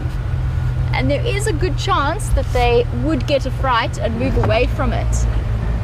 Now, I know that seems quite strange. Most of the snakes would not be able to in any way pierce the skin of, say, of the foot of an elephant. Maybe if they got unlucky, it could have been, they could maybe pierce the skin of the trunk or something like that. But for the most part, snakes aren't really a threat to elephants in any way. But in the same way that they can actually be quite startled by movement of small rodents such as mice or gerbils, they can also be startled by the movement of snakes.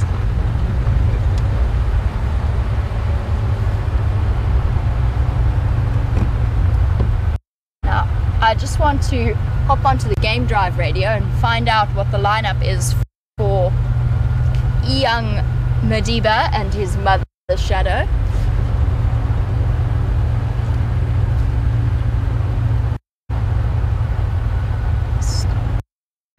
Having a little bit of a conversation here.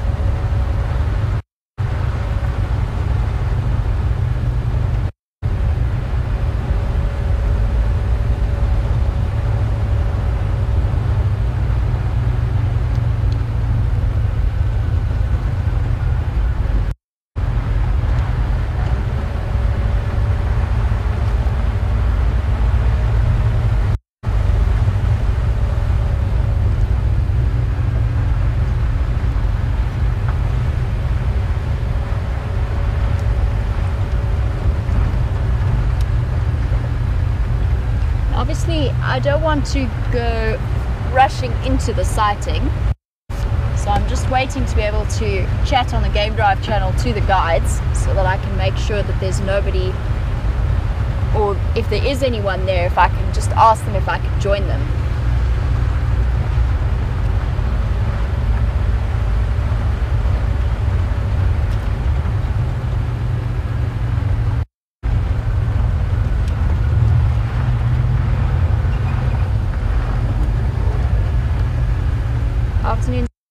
stations, Jamie, WildEarth. Is there anyone with Shadow and Madiba where they were left this morning?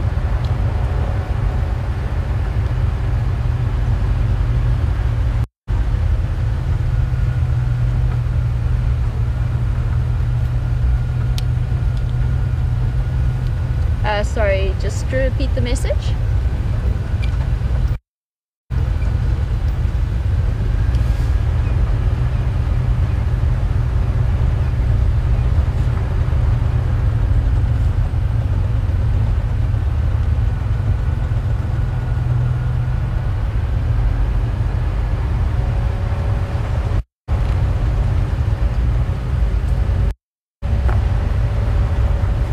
So we're very close to where we tracked them to this morning.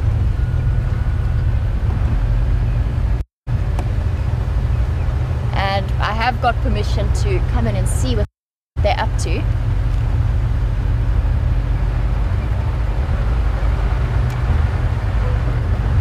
And of course, I'm always really excited to get to see young Madiba, who I think is definitely one of my favorite leopards, if not the favorite.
Other vehicles there in the sighting.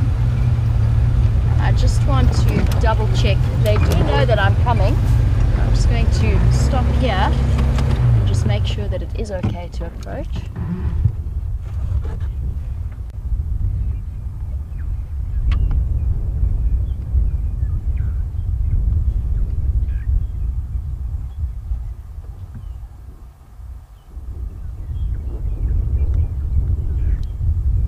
Stations with Shadow and Bantuan, may I approach? Or there are 3 vehicles there?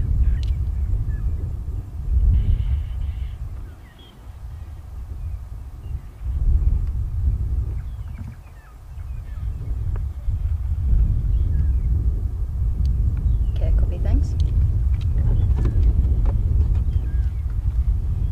Now, there are 3 vehicles in the sighting. It seems as though we're going to need to just wait our turn before we go in. So I'm actually going to pull back out onto the road and do a bit of a loop and wait till we have an opportunity to join these leopards.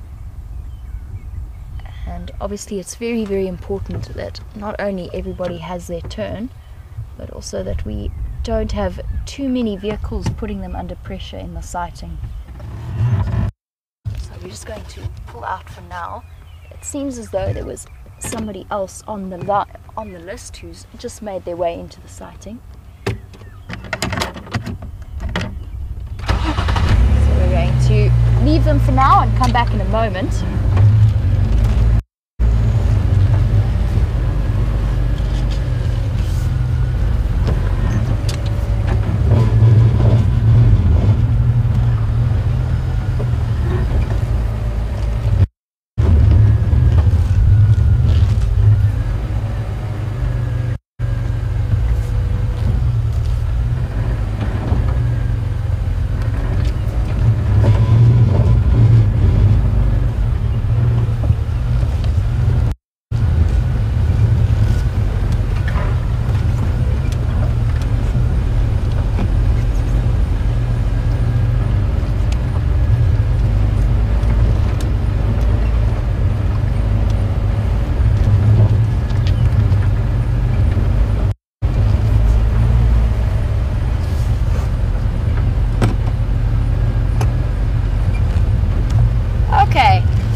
make our way out. It has been a very, very warm day here in South Africa in the Sabi Sands, and there was a question from David as to what we do in terms of protecting our skin and whether or not we wear sunblock and what sort of factor we need to use.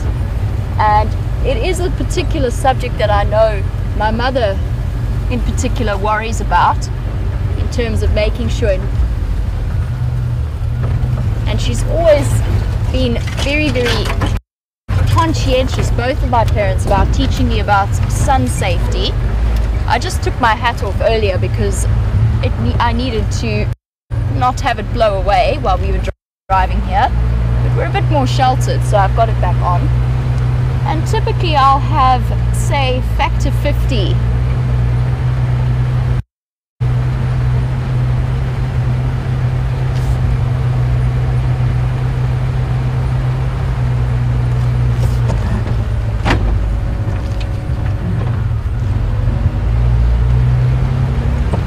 Around factor 50, possibly even with my moisturizing cream having a bit of sunblock protection in it as well, and reapplied fairly regularly and as often as possible.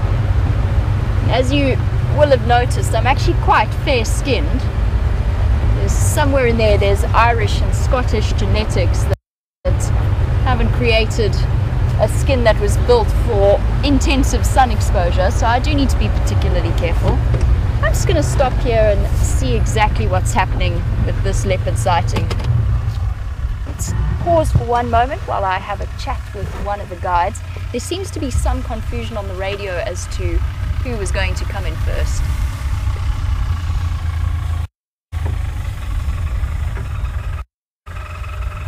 Hello, hello. How are you?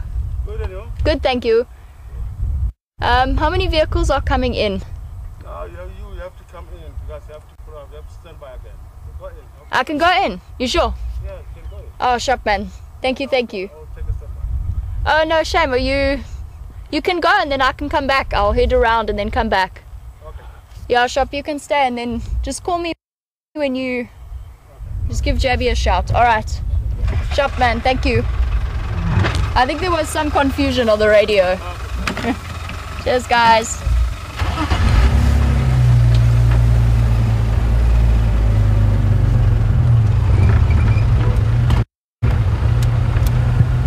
Now, just letting the guests go in and have a look.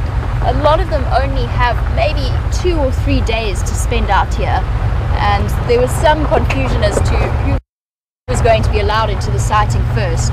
So I've just taken a step back because we still have plenty of time left on the sunset safari, and then he said he will give me a call on the radio when they're done there.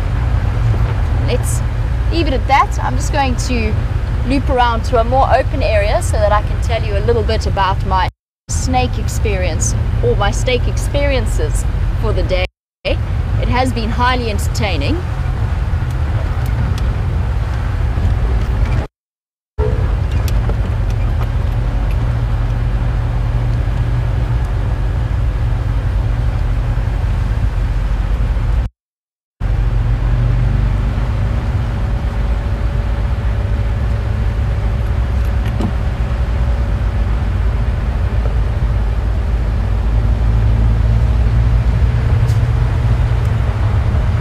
So, still on the lookout for any exciting birds to show you. Haven't quite been on the roll that Brent was this morning. I'm still keeping my eyes peeled. And although the airstrip seems to be an odd place to come and look, you'd be surprised what you can find around here in terms of bird life, especially some of the rarer ground birds.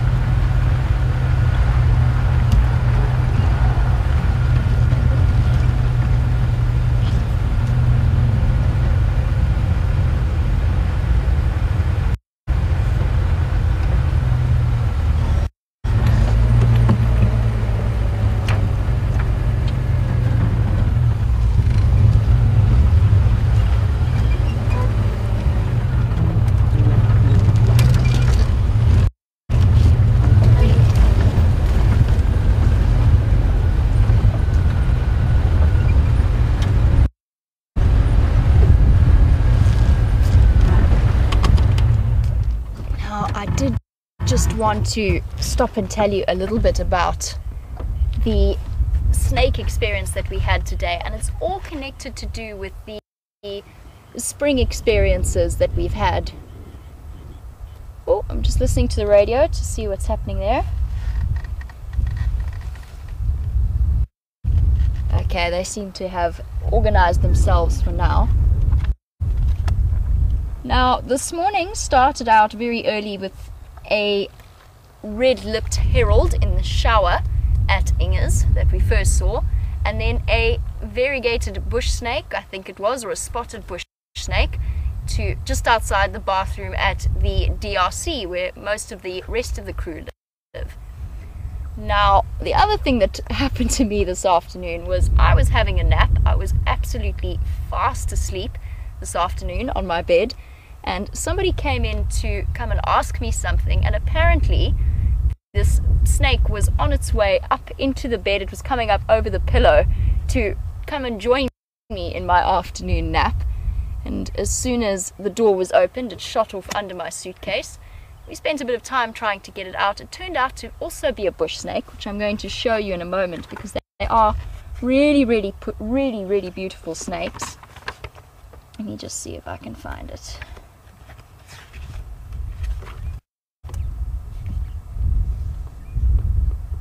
And it was quite an interesting way to wake up.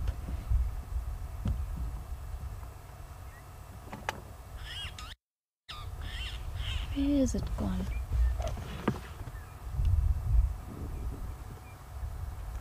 Here we go.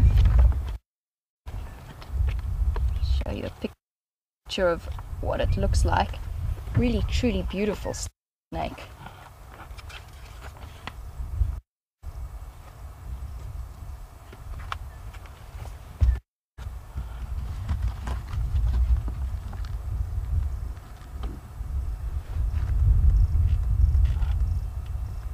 And this was the little creature that had decided that it just wanted to have an afternoon nap as well.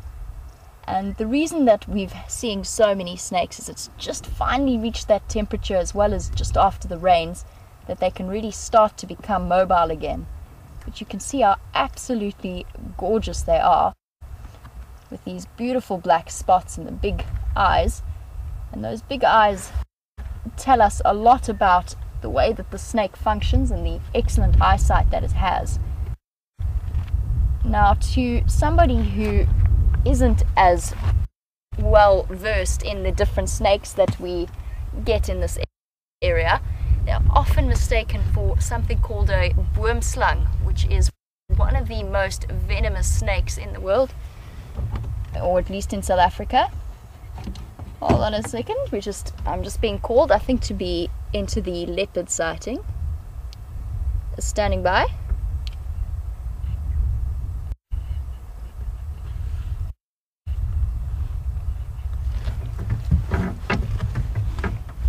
Let's see if I can start joining the sighting.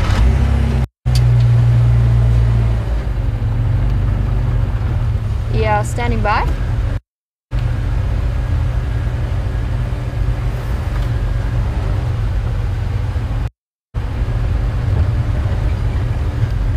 Copy that, thank you very much. Okay, so we can make our way into the leopard sighting, but those bush snakes are completely harmless. They are really not dangerous in any way. They're not venomous.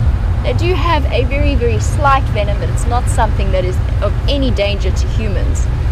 But they do look very similar to boomslang, which have drop for drop the most potent venom of any of the snakes that we get out here, but that takes quite a long time to take effect, somewhere in the region of 48 hours. It's a hemotoxic venom, so it destroys the clotting ability of the victim's blood. In this case, this is just a harmless, beautiful snake who decided that a nice soft bed would be a good place to spend the afternoon.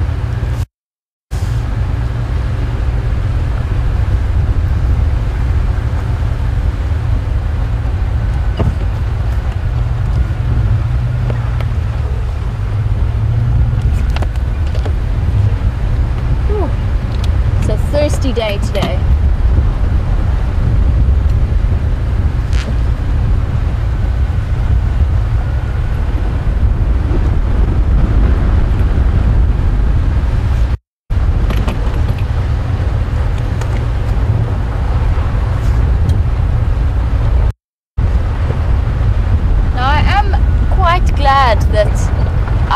That my nap was interrupted by somebody coming into my room to ask something, because I think that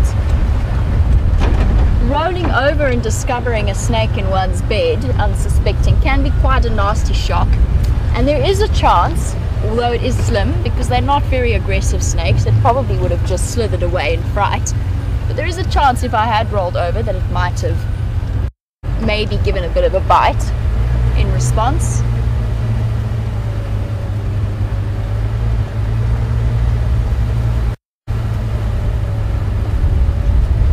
Trying to find my best approach.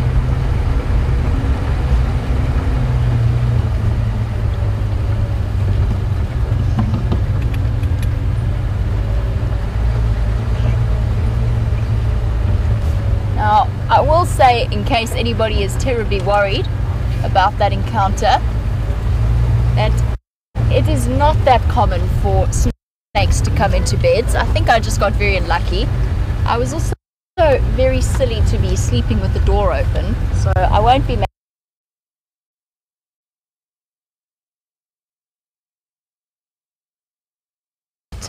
Seems as though Shadow has spent some time this afternoon sleeping off her full meal, or full belly, and is back to eating the kill that she made this morning.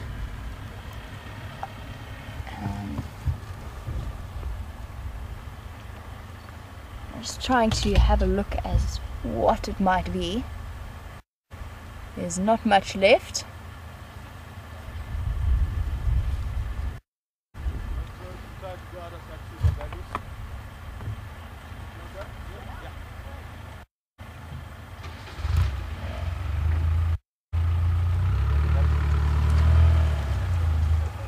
Here we go. Hello, Shadow.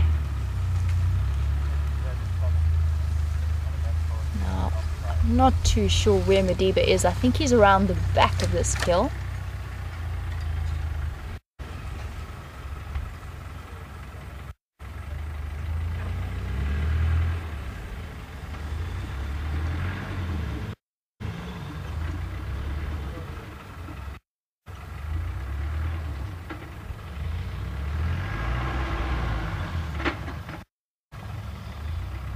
Looks to me like a steenbok. I'm seeing a flash of red color there at the feet. Good. Let's try and focus my binoculars.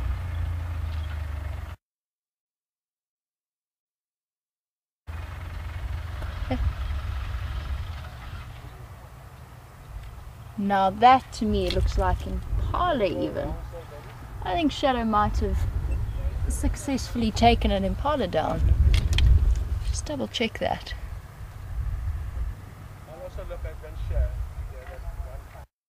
They were looking very, very full, and that fur does have a very red tinge to it, which makes me think it might be an impala. And it's amazing to think that even Shadow, who probably is around 40 kilograms, is more than capable of taking down a 50 kilogram impala.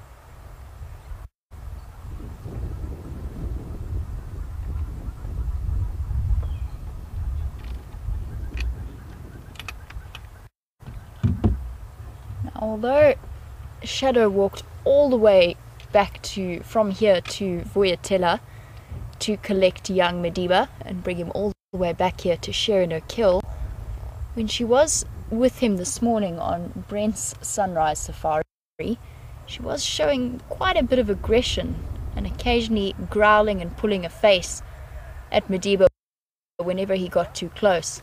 Ah, that's definitely an impala. Where is she going to take it? She might just be shifting it around to try and get a better angle for the meat.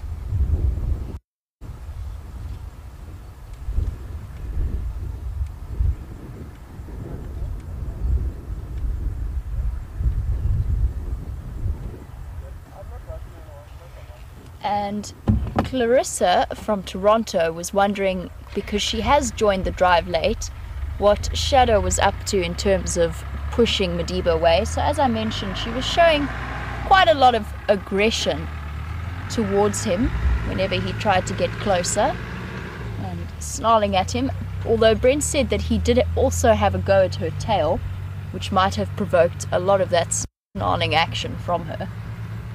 At the moment though, she's clearly the one who's got access to the kill. I'm not sure if Madiba hasn't had plenty of time to feed this afternoon. I'm sure he has. And when we do loop around, we'll get to have a look at how full he's looking. He's just on the other side of this fallen jackalberry that's at the back there. She's munching away on her impala.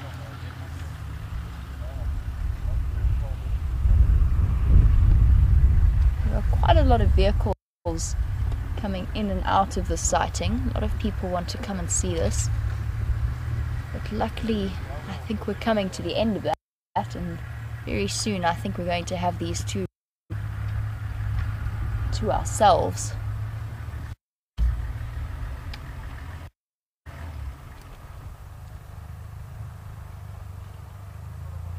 And that is really, really good news for Shadow and Madiba, that she's had this opportunity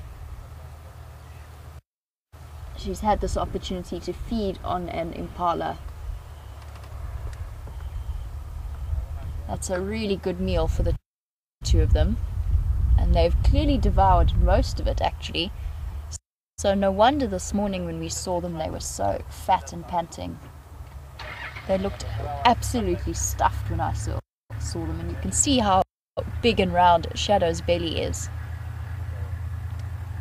Now Madiba is, as I said, lying just behind us, or just behind the fallen tree that's behind Shadow, so when I do have an opportunity I will loop around to see him, but it's nice to see her feeding on this impala.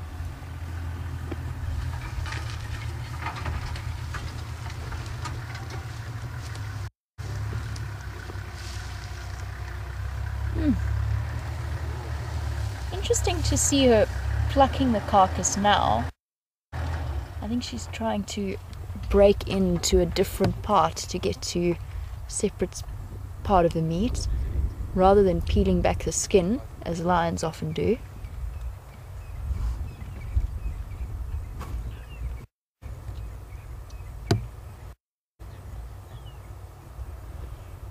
You can see there, she's not feeding at the moment, she's plucking the fur away. Yummy.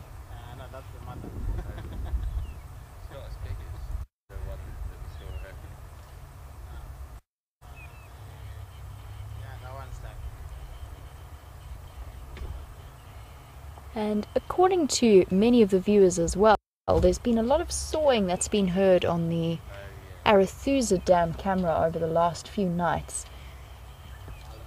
And that will probably be one of the males. I'll check up with some of the guides and see if they've seen any males around that area. Now I know that James actually had Quatile very, very close to where we are now, and I think that was only yesterday. So it could have been Quatile, it could well have been Shadow. I think that both Shadow and Madiba were both hanging out around Impala Plains for a couple of days before moving south.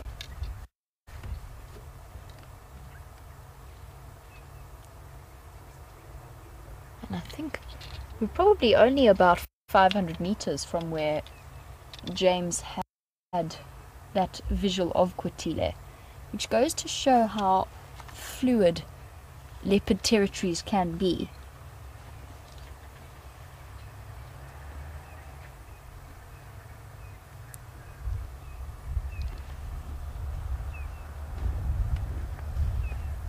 And apparently Quitile was also scent marking around this area, and she had suckle marks.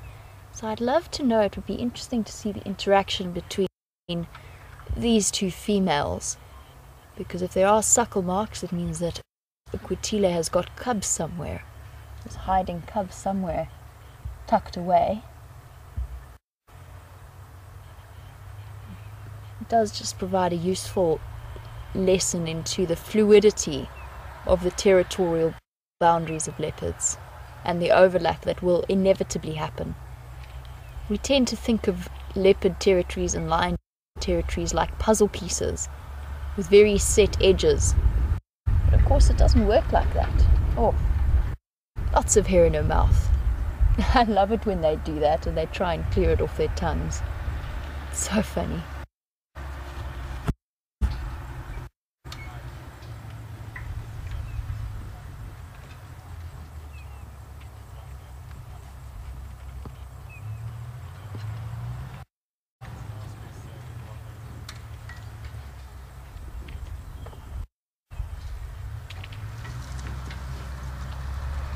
Once the other vehicle has settled in, it'd be nice to sit quietly and just hear the crunching noises that she's making. We'll just have to wait for the other vehicle to switch off.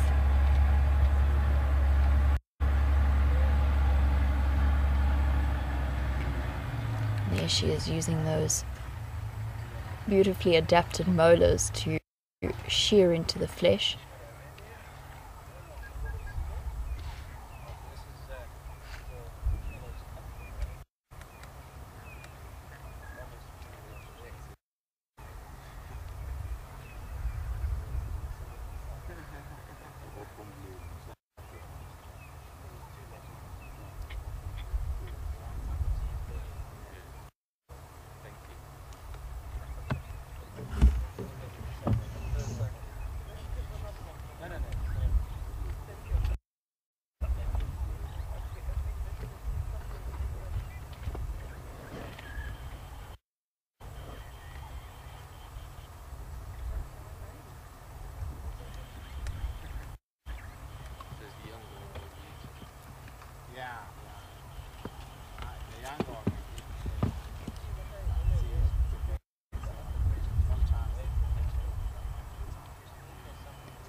Now, Kathy, and I'm sure many of the other viewers, have picked up on the little injury that Shadow has underneath her left elbow on her front leg.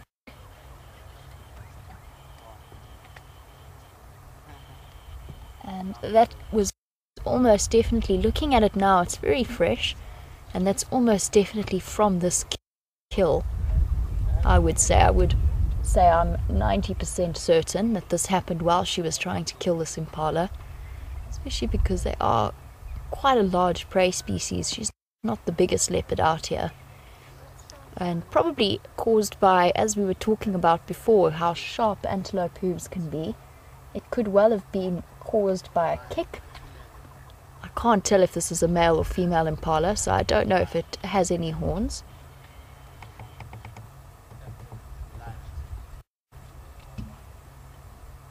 But that was probably caused by, I would say, most likely a kick, and 90% certain it was caused during this kill. But don't stress, because it's not deep at all, and animals are incredibly resilient and they heal very, very quickly. I don't think that's going to cause her any disadvantage at all. You can see in the way she's moving, it doesn't seem to be hurting her in any way.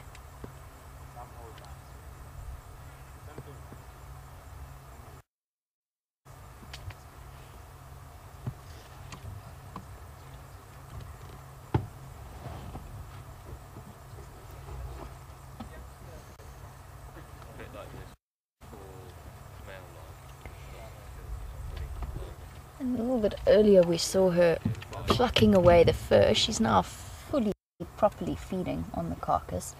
But earlier she was just plucking hair away and licking it, and you all saw her pull that incredible disgusted face and pushing the hair out of her mouth. And Donna wants to know if leopards cough up hairballs in the same way that domestic cats do. And welcome to the Sunset Safari, Donna. It's great to have you. They do indeed. I have seen them do it on the odd occasion. Not that often. You can see how much they try to spit out. Oh, something's... No, back to feeding. Not sure if something caught her attention or she was just taking a moment to lift her head up and make sure all was okay around her. You can see how rapid her breathing is. That is one full leopard. She's panting away. Combination of the raised metabolism to help her digest the meal, as well as the fact that her stomach is so full that it is actually pushing up against her diaphragm, leaving her less space to breathe. It's not going to stop her though. She's going to keep scoffing away.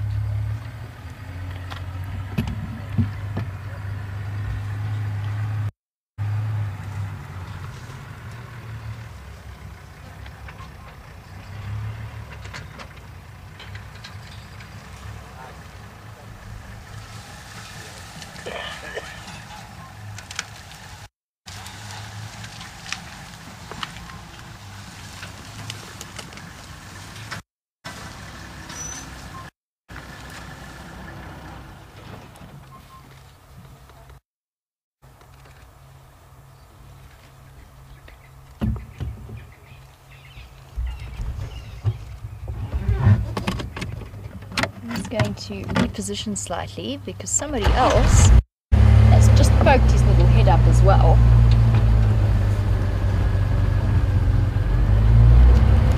I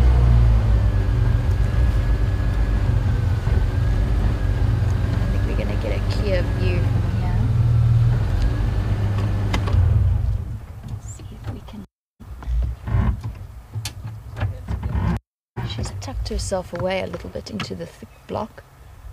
But look whose head is coming out over the top of the tree. There's Madiba, and he's come to investigate.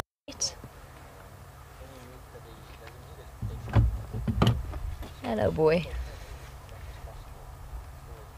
I really, really enjoy this leopard. He's become such a character, and he's so full of fun and mischief. He's also panting heavily. He's obviously gorged himself as well.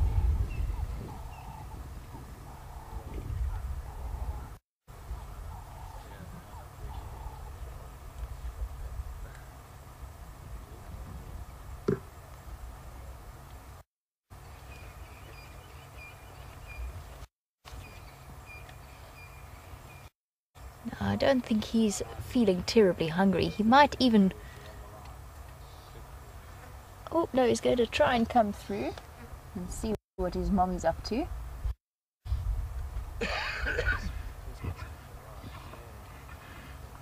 You can see already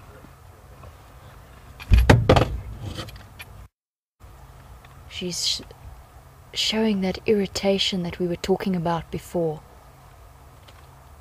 That was instantly in response to him. There you go, and again. And that is very, very interesting to see.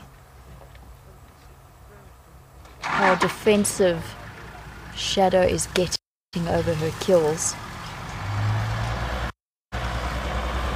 And that is definitely, as far as I know, not something we've ever seen Shadow do. Except for this morning was the first time we'd seen it.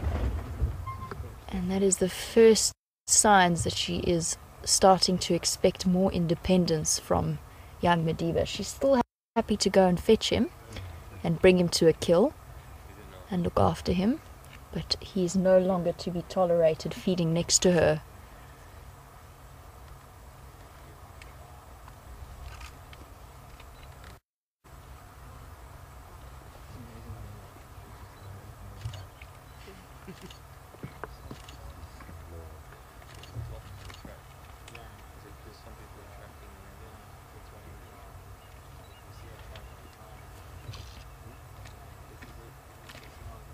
Now, I know that this view is not ideal, but at least we can get to see where both Shadow and Madiba are.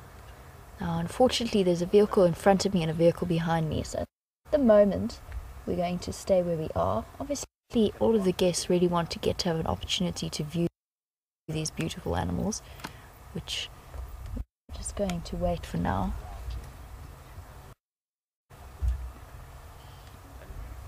But you can see Madiba's got half of the impala on the left, and Shadow has got half of them on the right. And that interaction was revealing in terms of what is happening with the mother-son dynamic.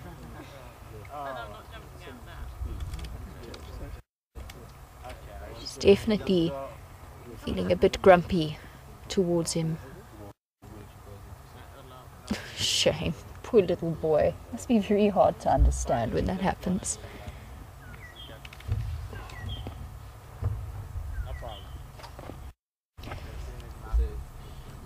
Now, you can in the time that we got to see both of them, you'll see that the entire kill is on the ground. And Angela was wondering why Shadow hadn't hoisted it into a tree around, or at least into a better tree. Originally she had it in a guari bush. Just want to see if I can get around. Yeah. I'm just waiting for one of the vehicles to pull out, and then we're going to loop around and reposition so we can get a slightly better view.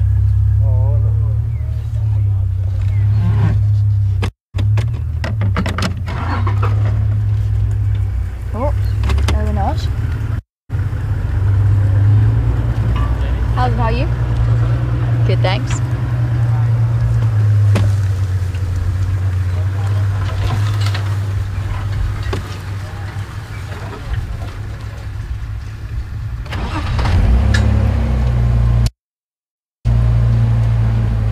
Just want to see if maybe there's a good position we can get into where we can view both of them. I think we're going to struggle for now. Try and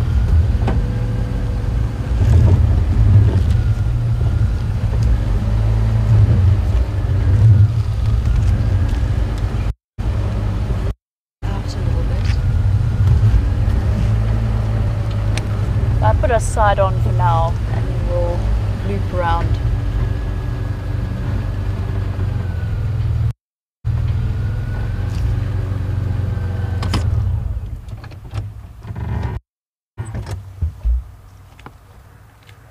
We are going to have a chance to reposition in a moment, but for now you can get an idea of the distance between mother and son.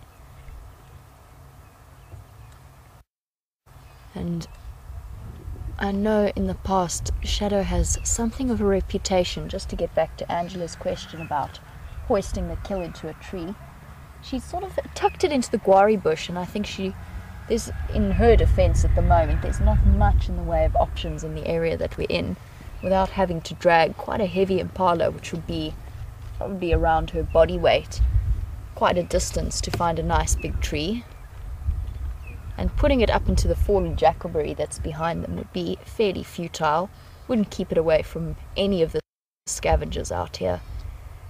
So I think in this particular case, they've had a chance to have a really good feed without being interrupted. But I think a heavy impala, a good 40 kilograms or 50 kilograms of impala, might have been too much to drag to a large tree. But Shadow does have something of a reputation of being very bad at hoisting her kills, and they very often get stolen by hyenas. And I'm not sure if that is because, or why that might be, or if it's something that we're going to see follow through in Madiba's behavior as he starts to become independent and make his own large kills.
Now, I mentioned that it would be interesting to see what kind of technique young Madiba adopts over the next few months. And Jilly from Milwaukee was wondering, or wanted me to explain in a little bit more depth about the different leopard hunting techniques and whether or not, or how much of it, I suppose, in essence, is learned and how much of it is instinctive. So what is it that has made Shadow reluctant to hoist kills when her mother, as far as I know, her mother Karula certainly was never, and was very often recorded with hoisted kills? And will Madiba follow his mother's example? And it's a question that I can't answer with absolute certainty.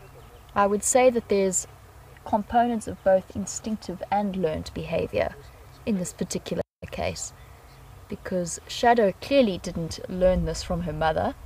Her mother didn't do it. But maybe because she became independent a little younger as a female cub, maybe she just something that she adopted. And maybe, you know, there could even be a biological reason that we're not aware of. Maybe there's a tooth weakness that means she struggles to grip and pull a kill up a tree. I know that she has been seen with small kills like duikers and steenboks up trees before. Maybe she has a sore dew claw on her foot. We just don't know enough about the situation to know the reason behind it. But then in terms of what Madiba is going to do, I couldn't begin to predict. Personally, I think he will start hoisting his kills. I think the fact that he is as large as he is, he's already much bigger than his mother. He's showing much more strength in the front of his body. And I think it's entirely possible that he would start to hoist his own kills when he does eventually start to make the bigger kills. But it could also be that he just needs to learn by losing some of them first.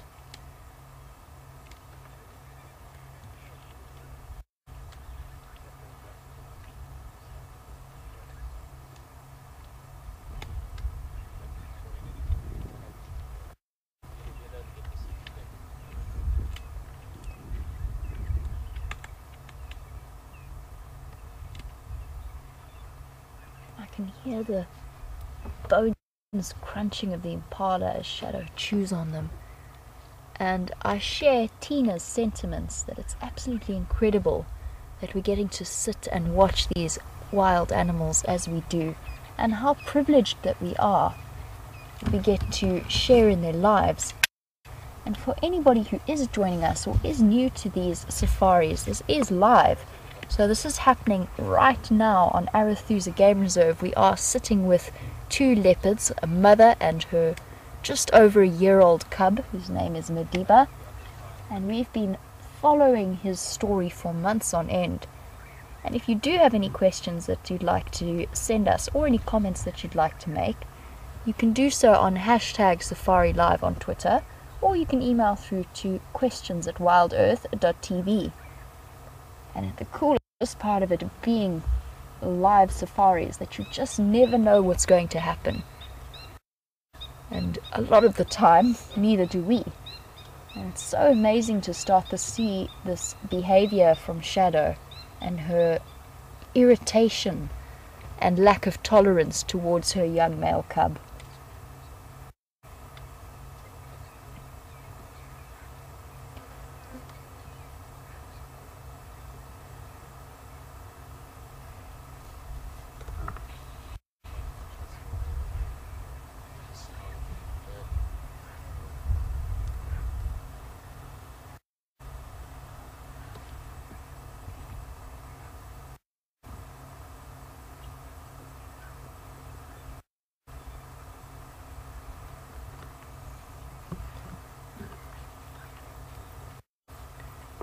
Hello, big girl. Where are you off to now? Are you coming to lie down?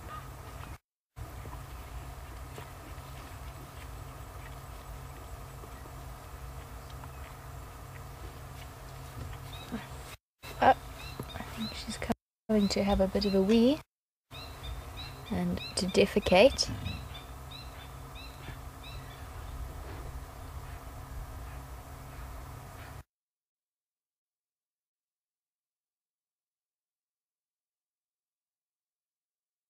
Road together, so their freshest tracks were coming up from Impala Plains, or not from Impala Plains, sorry, from Gowrie, Main. And you could see he was going backwards and forwards, but not consistently. He was just playing. So his tracks went backwards, forwards, up and down, side to side.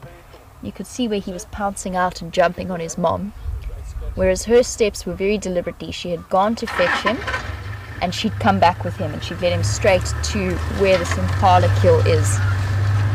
So I would say, Susie, that I'm 90% sure that Shadow did take down this impala, and she is responsible for it.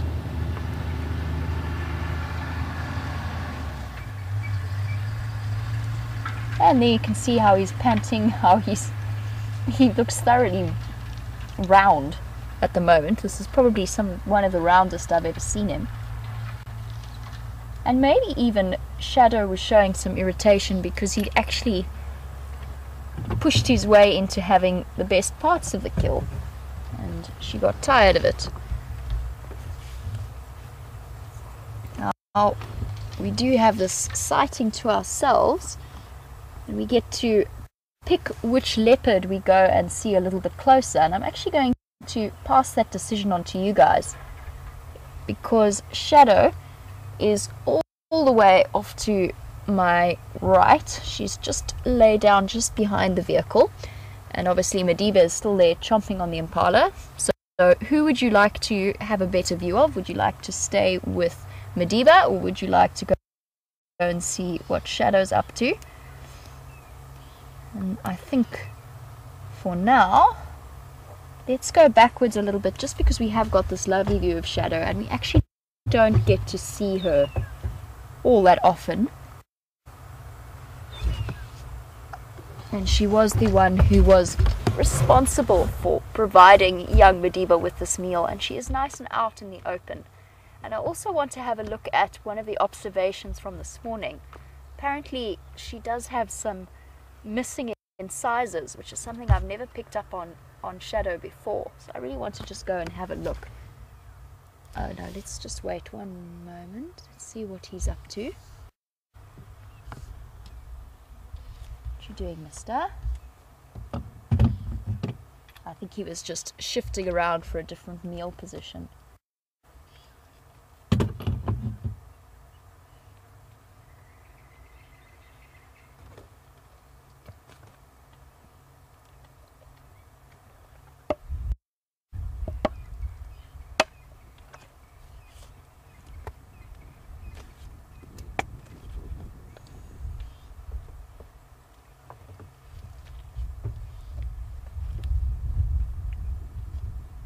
As he's munching away at the impala, Stephanie from California, welcome to the Sunset Safari.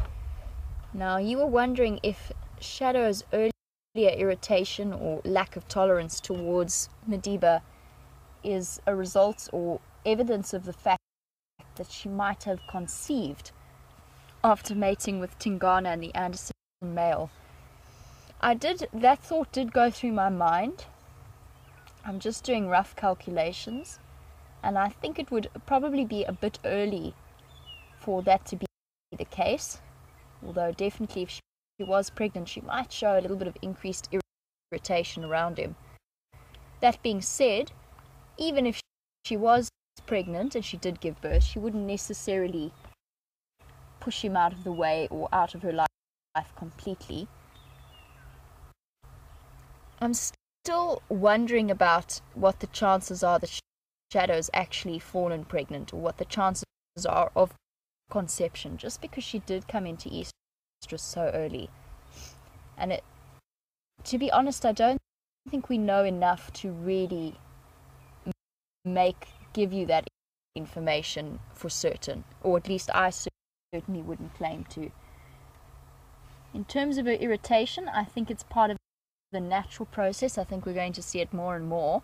She's still going to come and collect him and take him to kills, but she isn't necessarily going to be as tolerant as she always was, and that is a natural part of the process.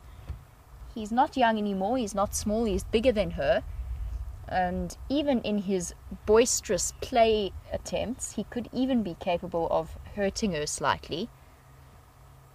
So she does just have to, for her own sanity even, show a little bit more firmness with him and just make sure that he's starting to remember, just like you, maybe if you've raised any teenage boys yourselves, or teenage girls, whichever, you have to be just that little bit more firm with them, a little bit stricter as they start to push the boundaries.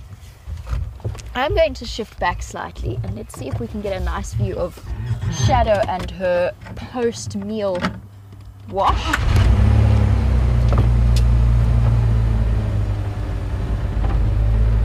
Do it nice and slowly.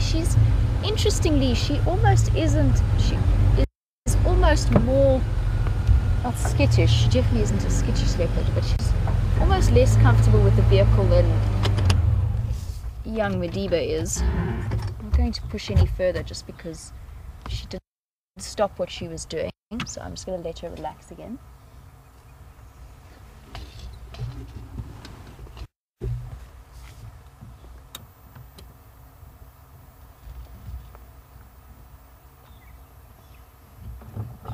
Here we go, just having a bit of a wash after her meal. And I'm very happy for both of them. That is a nice, substantial meal.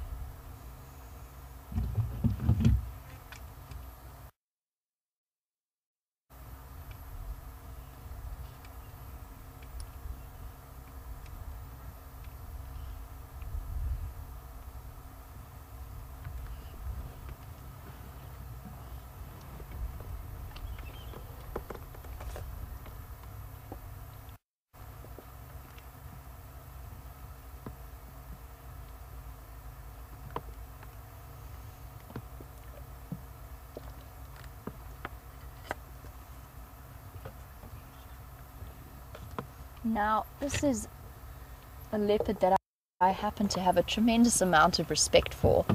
This is the first time that she's ever managed to raise a cub past the age that Madiba is currently at. Sorry, let me try and rephrase that.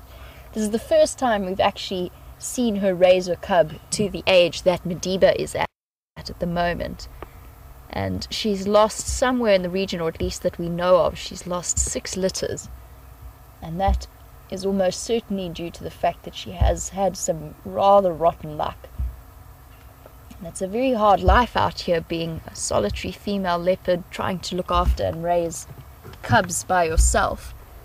Now, she's managed to do incredibly well with catching an impala like this. It's made for a very good meal, and they both will be going into the night with very full bellies. In terms of how often she'll need to hunt and feed him and how often leopards eat, it depends on how much they have managed to get to eat. I don't think that these two will need food for probably somewhere in the region of another 3 or so days. The big cats have an amazing ability, both lions and leopards, to really gorge themselves on whatever they're eating. But they do have very, very fast working metabolisms.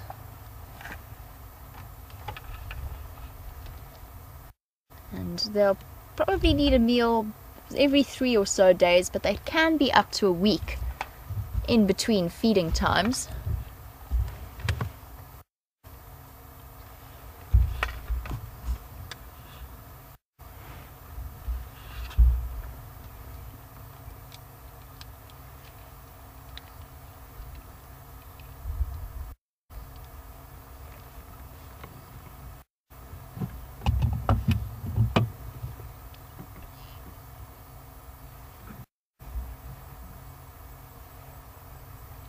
I really also have a soft spot for her.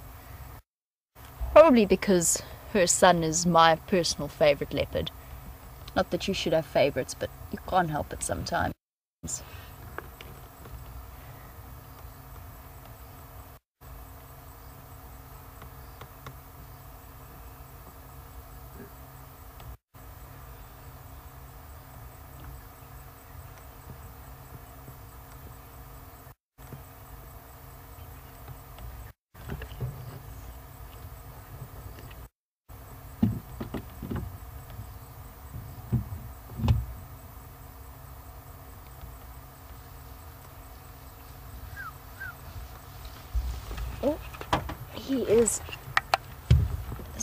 Sindile is just coming through. Not Sindile, Madiba.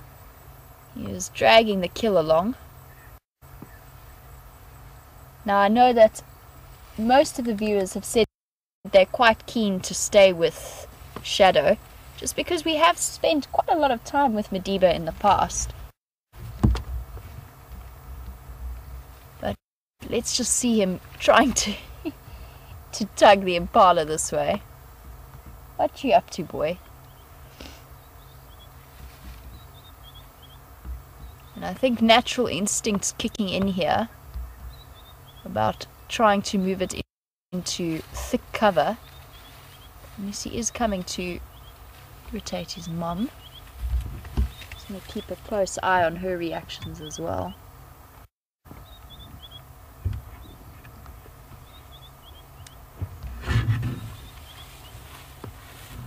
Sure. Well, that's exactly what he did. He tucked himself as deep as possible. Here we go. Let's see how Shadow reacts to him. Oh, all is forgiven.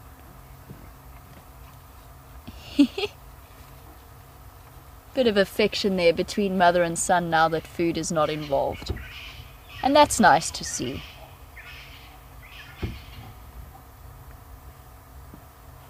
Very, very happy to see that. So that's what I mean by the fact that this is going to be a bit of a general process.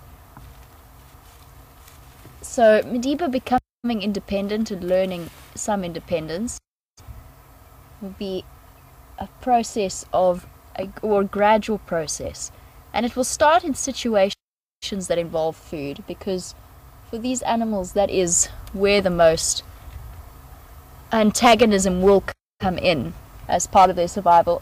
In all things, it's always either eating or mating that you will see the most aggression from these animals. So we'll see the most conflict between Madiba and his mother over food, but they're still going to be affectionate, and we must still remember that she did come and fetch him.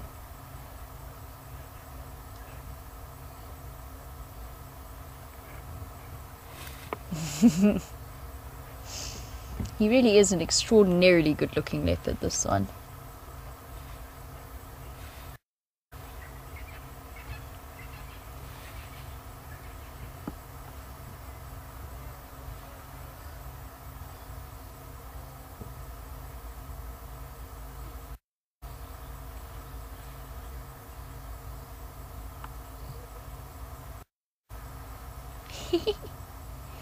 He's catching the various bugs and flies that are moving around his head, or trying to anyway. He's snapping at them.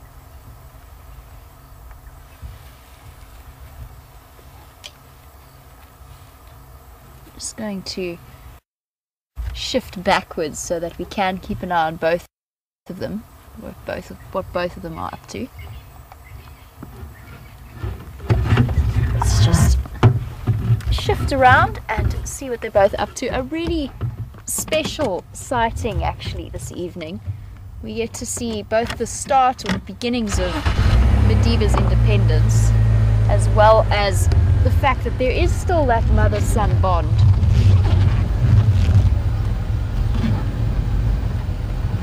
Just making a nice wide loop so that I don't cause any disturbance.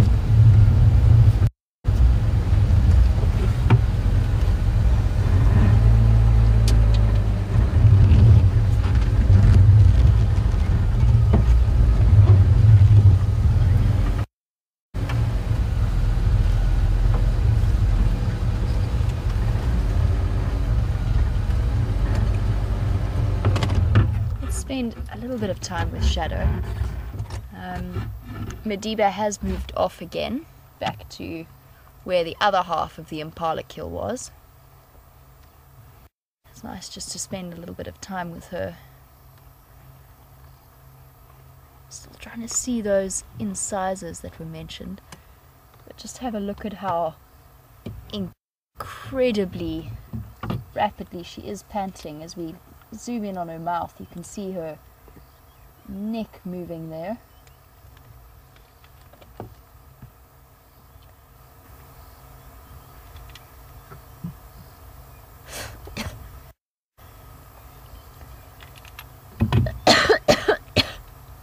Oh, excuse me. I apparently shouldn't try and breathe and talk at the same time.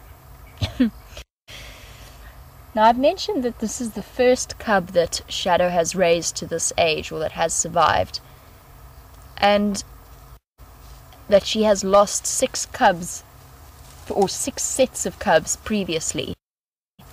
And John Sherman was wondering how many cubs she can have at one time.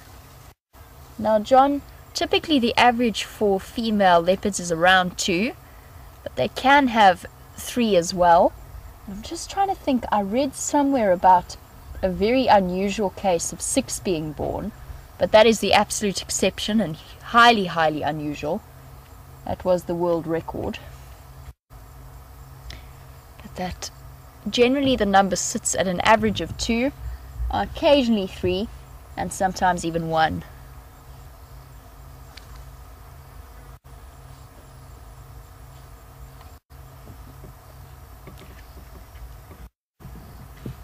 Hello, beautiful girl. Well done.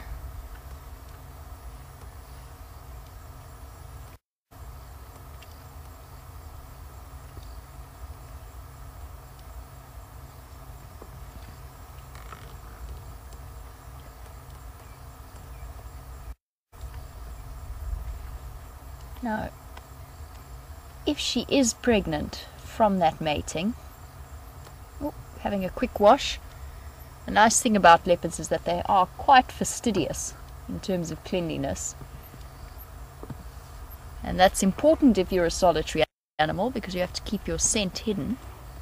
Hey, you're off to, big girl.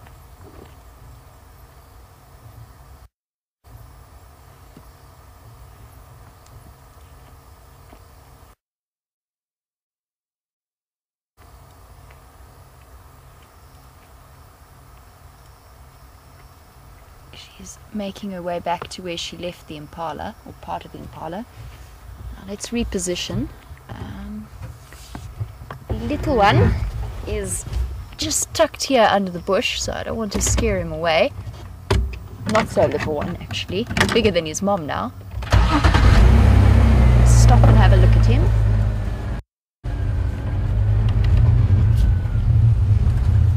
What he's up to.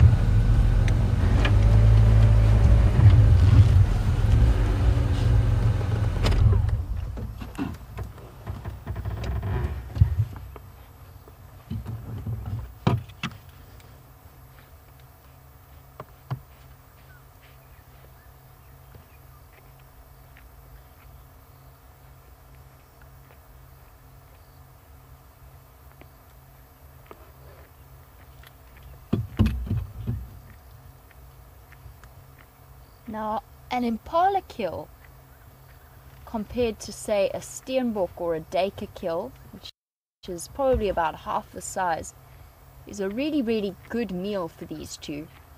And Ramon, you were wondering how long it will keep them fed. Now, they've munched quite a lot of it. There's still, I would say, maybe 20% of the meat left, maybe a little bit less. However, they do have limited time left with this kill. So because Shadow hasn't hoisted it into a tree, and unless she does so fairly quickly, I'm already starting to catch whiffs of it. Especially because it has been such a hot day and decomposition is sped up in the way that it is. And if I can smell it from here, that means a hyena a kilometer away can smell it fairly easily. So I would say that it is almost certain, unless they get very, very lucky, that unless Shadow hoists this soon, they will lose this kill tonight. And they'll probably eat until they are completely stuffed and then move off, maybe even go off in search of a drink, although leopards are not as water dependent as a lot of the other animals out here.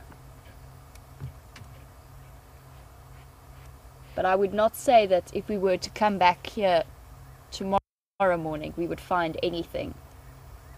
My prediction would be that it will be gone. Especially because I'm not sure if you were watching the sunset safari that we did the other day, but we stopped at a hyena latrine on Arethusa, and that's probably about 500 meters from where we are now. So they are moving through this area regularly. My goodness, that was a very, very full leopard cub. Okay, let me reposition. A nice view of them once again. It's so nice to see them so well fed. I'm not sure when they last ate, but this has definitely come at a good time for them. And I will say that whatever Shadow's perceived faults,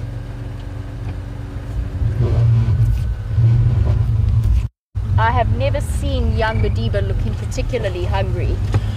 That might be because he's starting to hunt for himself.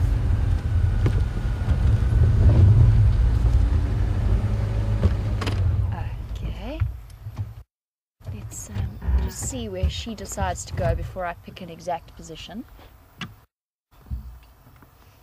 Shadow is stopped here.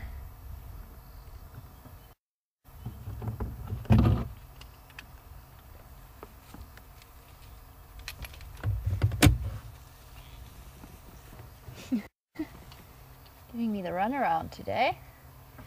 Tucked away behind the bushes. And sorry to interrupt your ablutions, Mr. Madiba, but he's just having a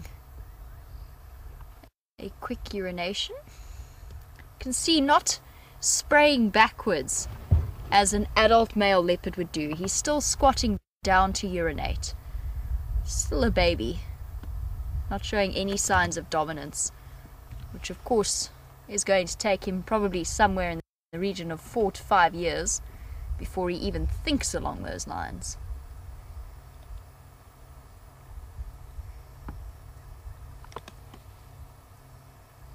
He's going to lie down and sleep off some of that fat belly of his.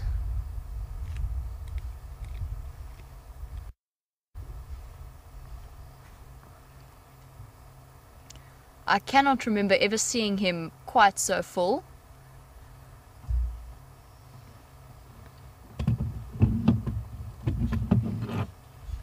Now, if there are people joining us for the first time, as there so often are, this is a live safari, so what you're seeing is happening right here on Arethusa Game Reserve in the Sabi Sands, and we are looking at a male leopard cub who is just over a year old. He is with his mother on an impala kill. His mother's name is Shadow. She's a 9-year-old female and already much smaller than he is.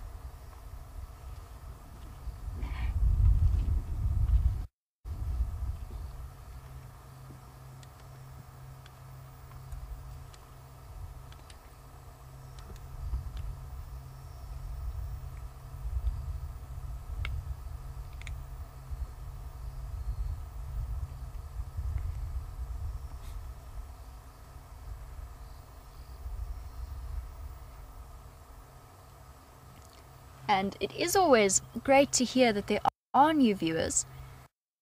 And there have been a couple of remarks at how relaxed these leopards are around vehicles, and questions as to whether or not the spotlight bothers them. And the answer to that is the Sabi Sands has a fantastic history of very careful guiding practices, which has allowed these leopards to become as relaxed as they are. And it's a state of exposure that has been taught as well, passed along through the generations. So mothers teach their cubs to be relaxed. And it is so important in terms of their survival that they are relaxed enough that tourists can want to come and see and view them and get to share in this time with them. and then of course invest in the money that is so necessary to protect them in these conservation areas. Now, in terms of the spotlight, I'm making sure that I don't shine the bright beam directly in his eyes. It is filtered. You can see he's happy enough to look up. Now, I would not be doing this with any of the diurnal or the daytime animals, but for the nocturnal animals, they have very well adapted membranes at the back of their eyes called the tapetum lucidum, which bounces back any excess light. It gives them fantastic night vision, but it also means that they are not seriously affected by the spotlight, although I wouldn't be shining it directly straight into his eyes. You can see he's not blinking, he's not squinting. He's quite happily looking off in the direction of the light. So, Monique, it is great to have you as a new viewer. Welcome to the Sunset Safari. And I do hope you'll be joining us for the future safaris that we have twice a day, every day. And the wonderful thing about these live safaris is that we do get to follow the stories of the various characters. So as I'm sure many of the regular viewers will tell you, we've been with young Madiba, or following young Madiba for months now, and following his growth from a rather ungainly leopard cub to a rather ungainly, slightly bigger leopard cub, who is now much more playful and much more independent.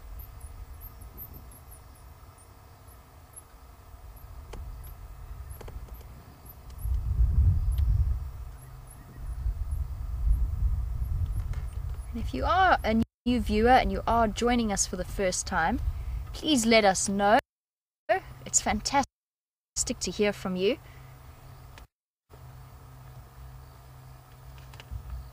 And then we can also give you a little bit of background into what it is that you are watching.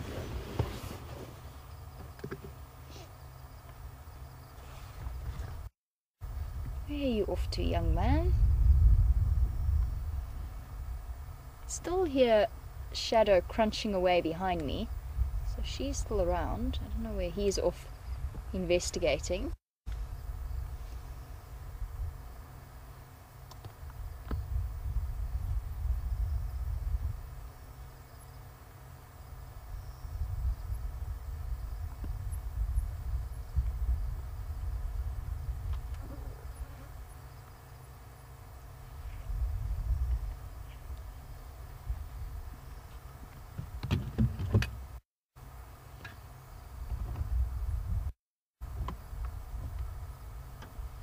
Now, earlier on we got to see Shadow snacking away on that impala, and she was plucking at the fur just to remove some of it so she could bite into a fresh part of the kill. And John, you were wondering if leopards have furry tongues like domestic cats. And they do indeed, so do lions. But when we talk about furry with these big cats, it's not so much furry as almost spiny. It's incredibly, incredibly rough. And if they were to lick you a couple of times, you would actually start to feel it. You'd probably get grazed skin. It's much tougher and much more solid than the spines on a domestic cat's tongue. Very rough. It's there not just for pulling the hair away from the skin of a carcass, which they very often do. You'll see them start to lick around. You'll see both lions and leopards do it, lick around where they want to break into the kill to start feeding. But they also use it to get meat away from bone. Once they've chewed away some of the larger pieces, they can use it to pare the meat away from bone. So very, very effective at the way that they eat. Now, young Madiba has settled down again. He's lying down. And I just want to see for the last, if we can spend a bit more time before the end of the sunset safari with Shadow. I've just heard her cough, so I know that she's still there. Let's see if we can reposition to see her for a bit. Oh, hold on. The little one's up and about again. Just want to keep an eye on him for now, just to make sure he doesn't disappear.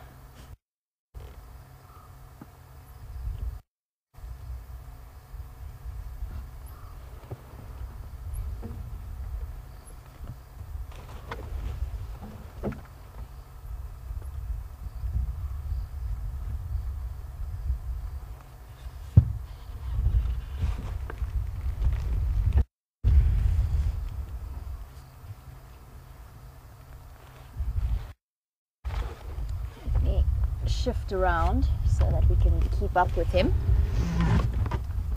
and see where he's going on his nocturnal adventures. Somehow, I think with a belly like that, he's not going to be going too far.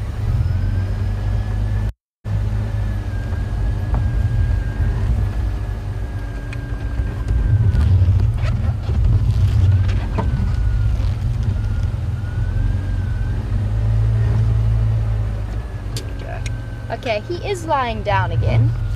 I just want to see what Shadow is up to.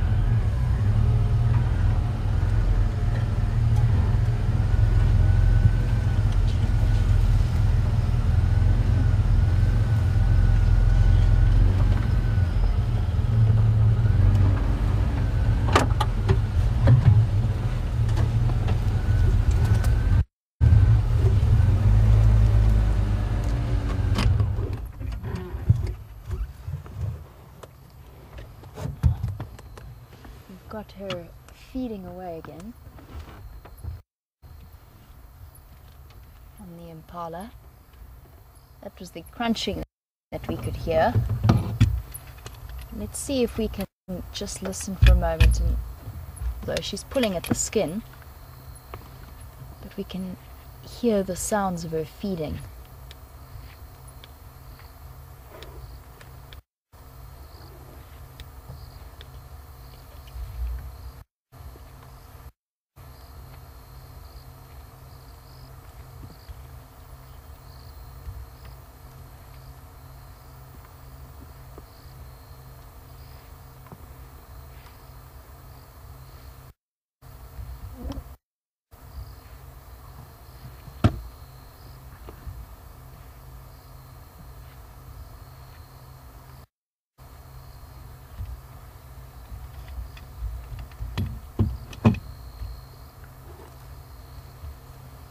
Now, we have been experimenting with different radio techniques, so I think that this next question comes from Red, but forgive me if I'm getting that wrong, it's not too clear.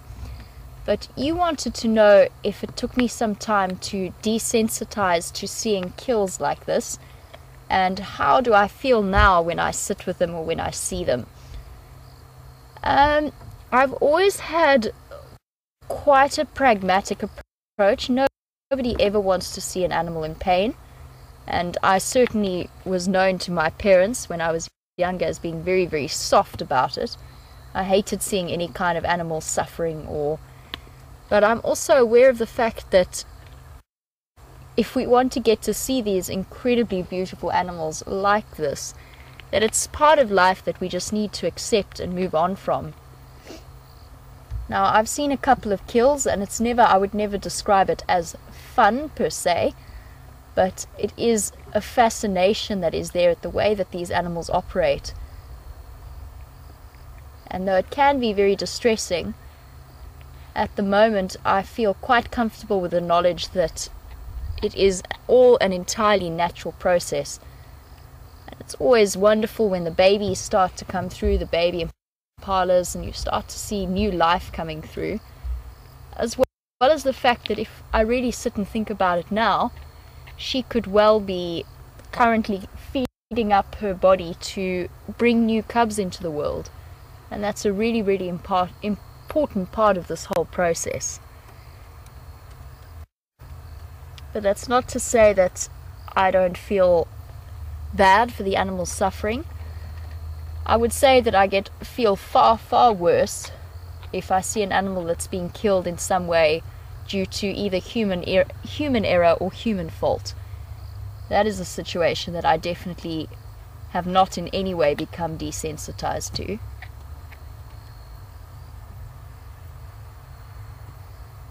But when we look at this beautiful predator that nature has created, it's all part and parcel of the same process.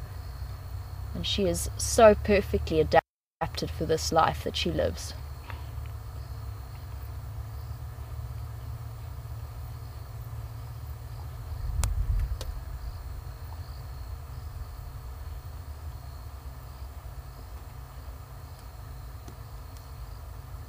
And I'm actually really enjoying getting to spend a little bit spent more time with Shadow. I've spent quite a lot of time with her son, and he's highly entertaining, but it's nice to see and get to have a look properly at her.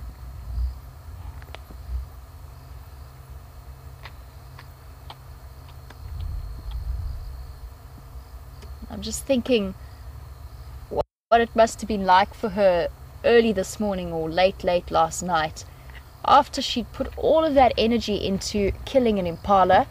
Maybe she stopped to snack on it for a bit first, and then she had to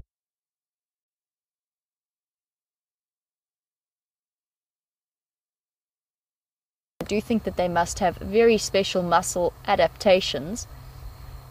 And I've had a chance to touch a darted or anesthetized leopard in the past that was being translocated to a different area, and whilst I expected their muscles to be hard as iron, because that's what we think of when we think of people who do lots of exercise, they've got very strong solid muscles, but in fact the muscles were completely soft and floppy, and I think that's just because they have a completely different muscular cellular structure to the ones that we do. In terms of muscle mass, I'd say pound for pound, they are incredibly strong.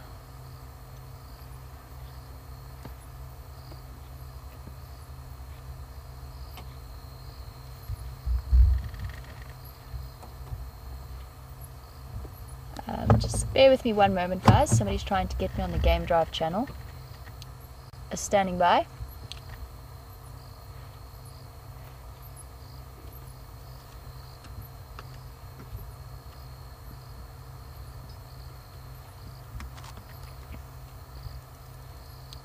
Copy that. I think I will pull out. I'll be pulling out of the sighting now.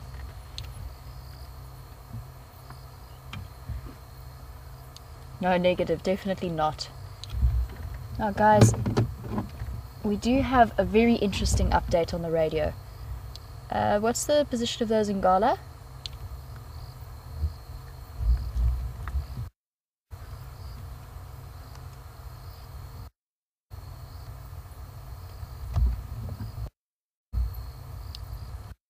Whereabouts are those Ngala coming from?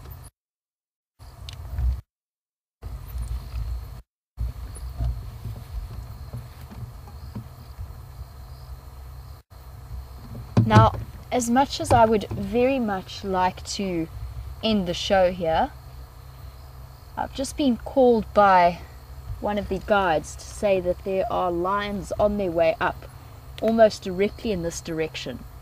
Now, because we're sitting with our spotlight and we're talking next to the leopards and we've got the smell of a vehicle, there's a chance that we could actually jeopardize their safety because we're drawing attention away from their alertness to the area around them. So what I am going to do before the other vehicles get too close is I'm actually going to pull out of the sighting straight away. We're not going to, obviously we do not want to in any way endanger them. Good luck, girl. Be safe.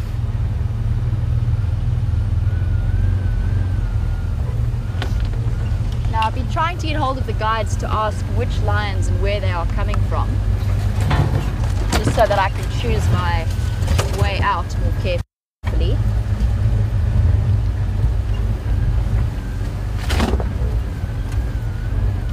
Good luck, little boy.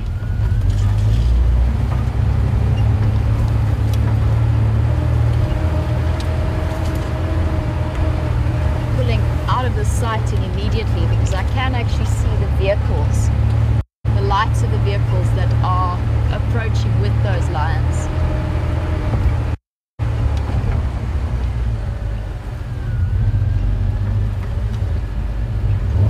This pathway away from the leopards.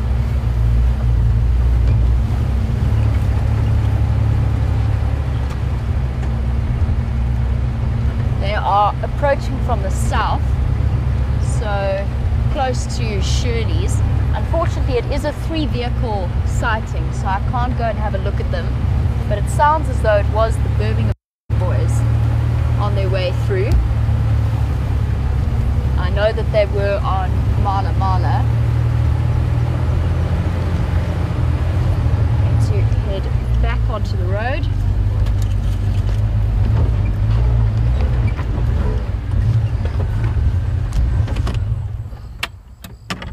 Now, in a situation like that, it's really, really important that we show a level of respect to those leopards and make sure that we don't do anything, obviously, to jeopardize their safety. And you can see how the guides were concerned as well, because they were getting my attention on the radio. So for now, this is how we are going to end our sunset safari. Fear not, the leopards will be fine tonight now that they're not distracted.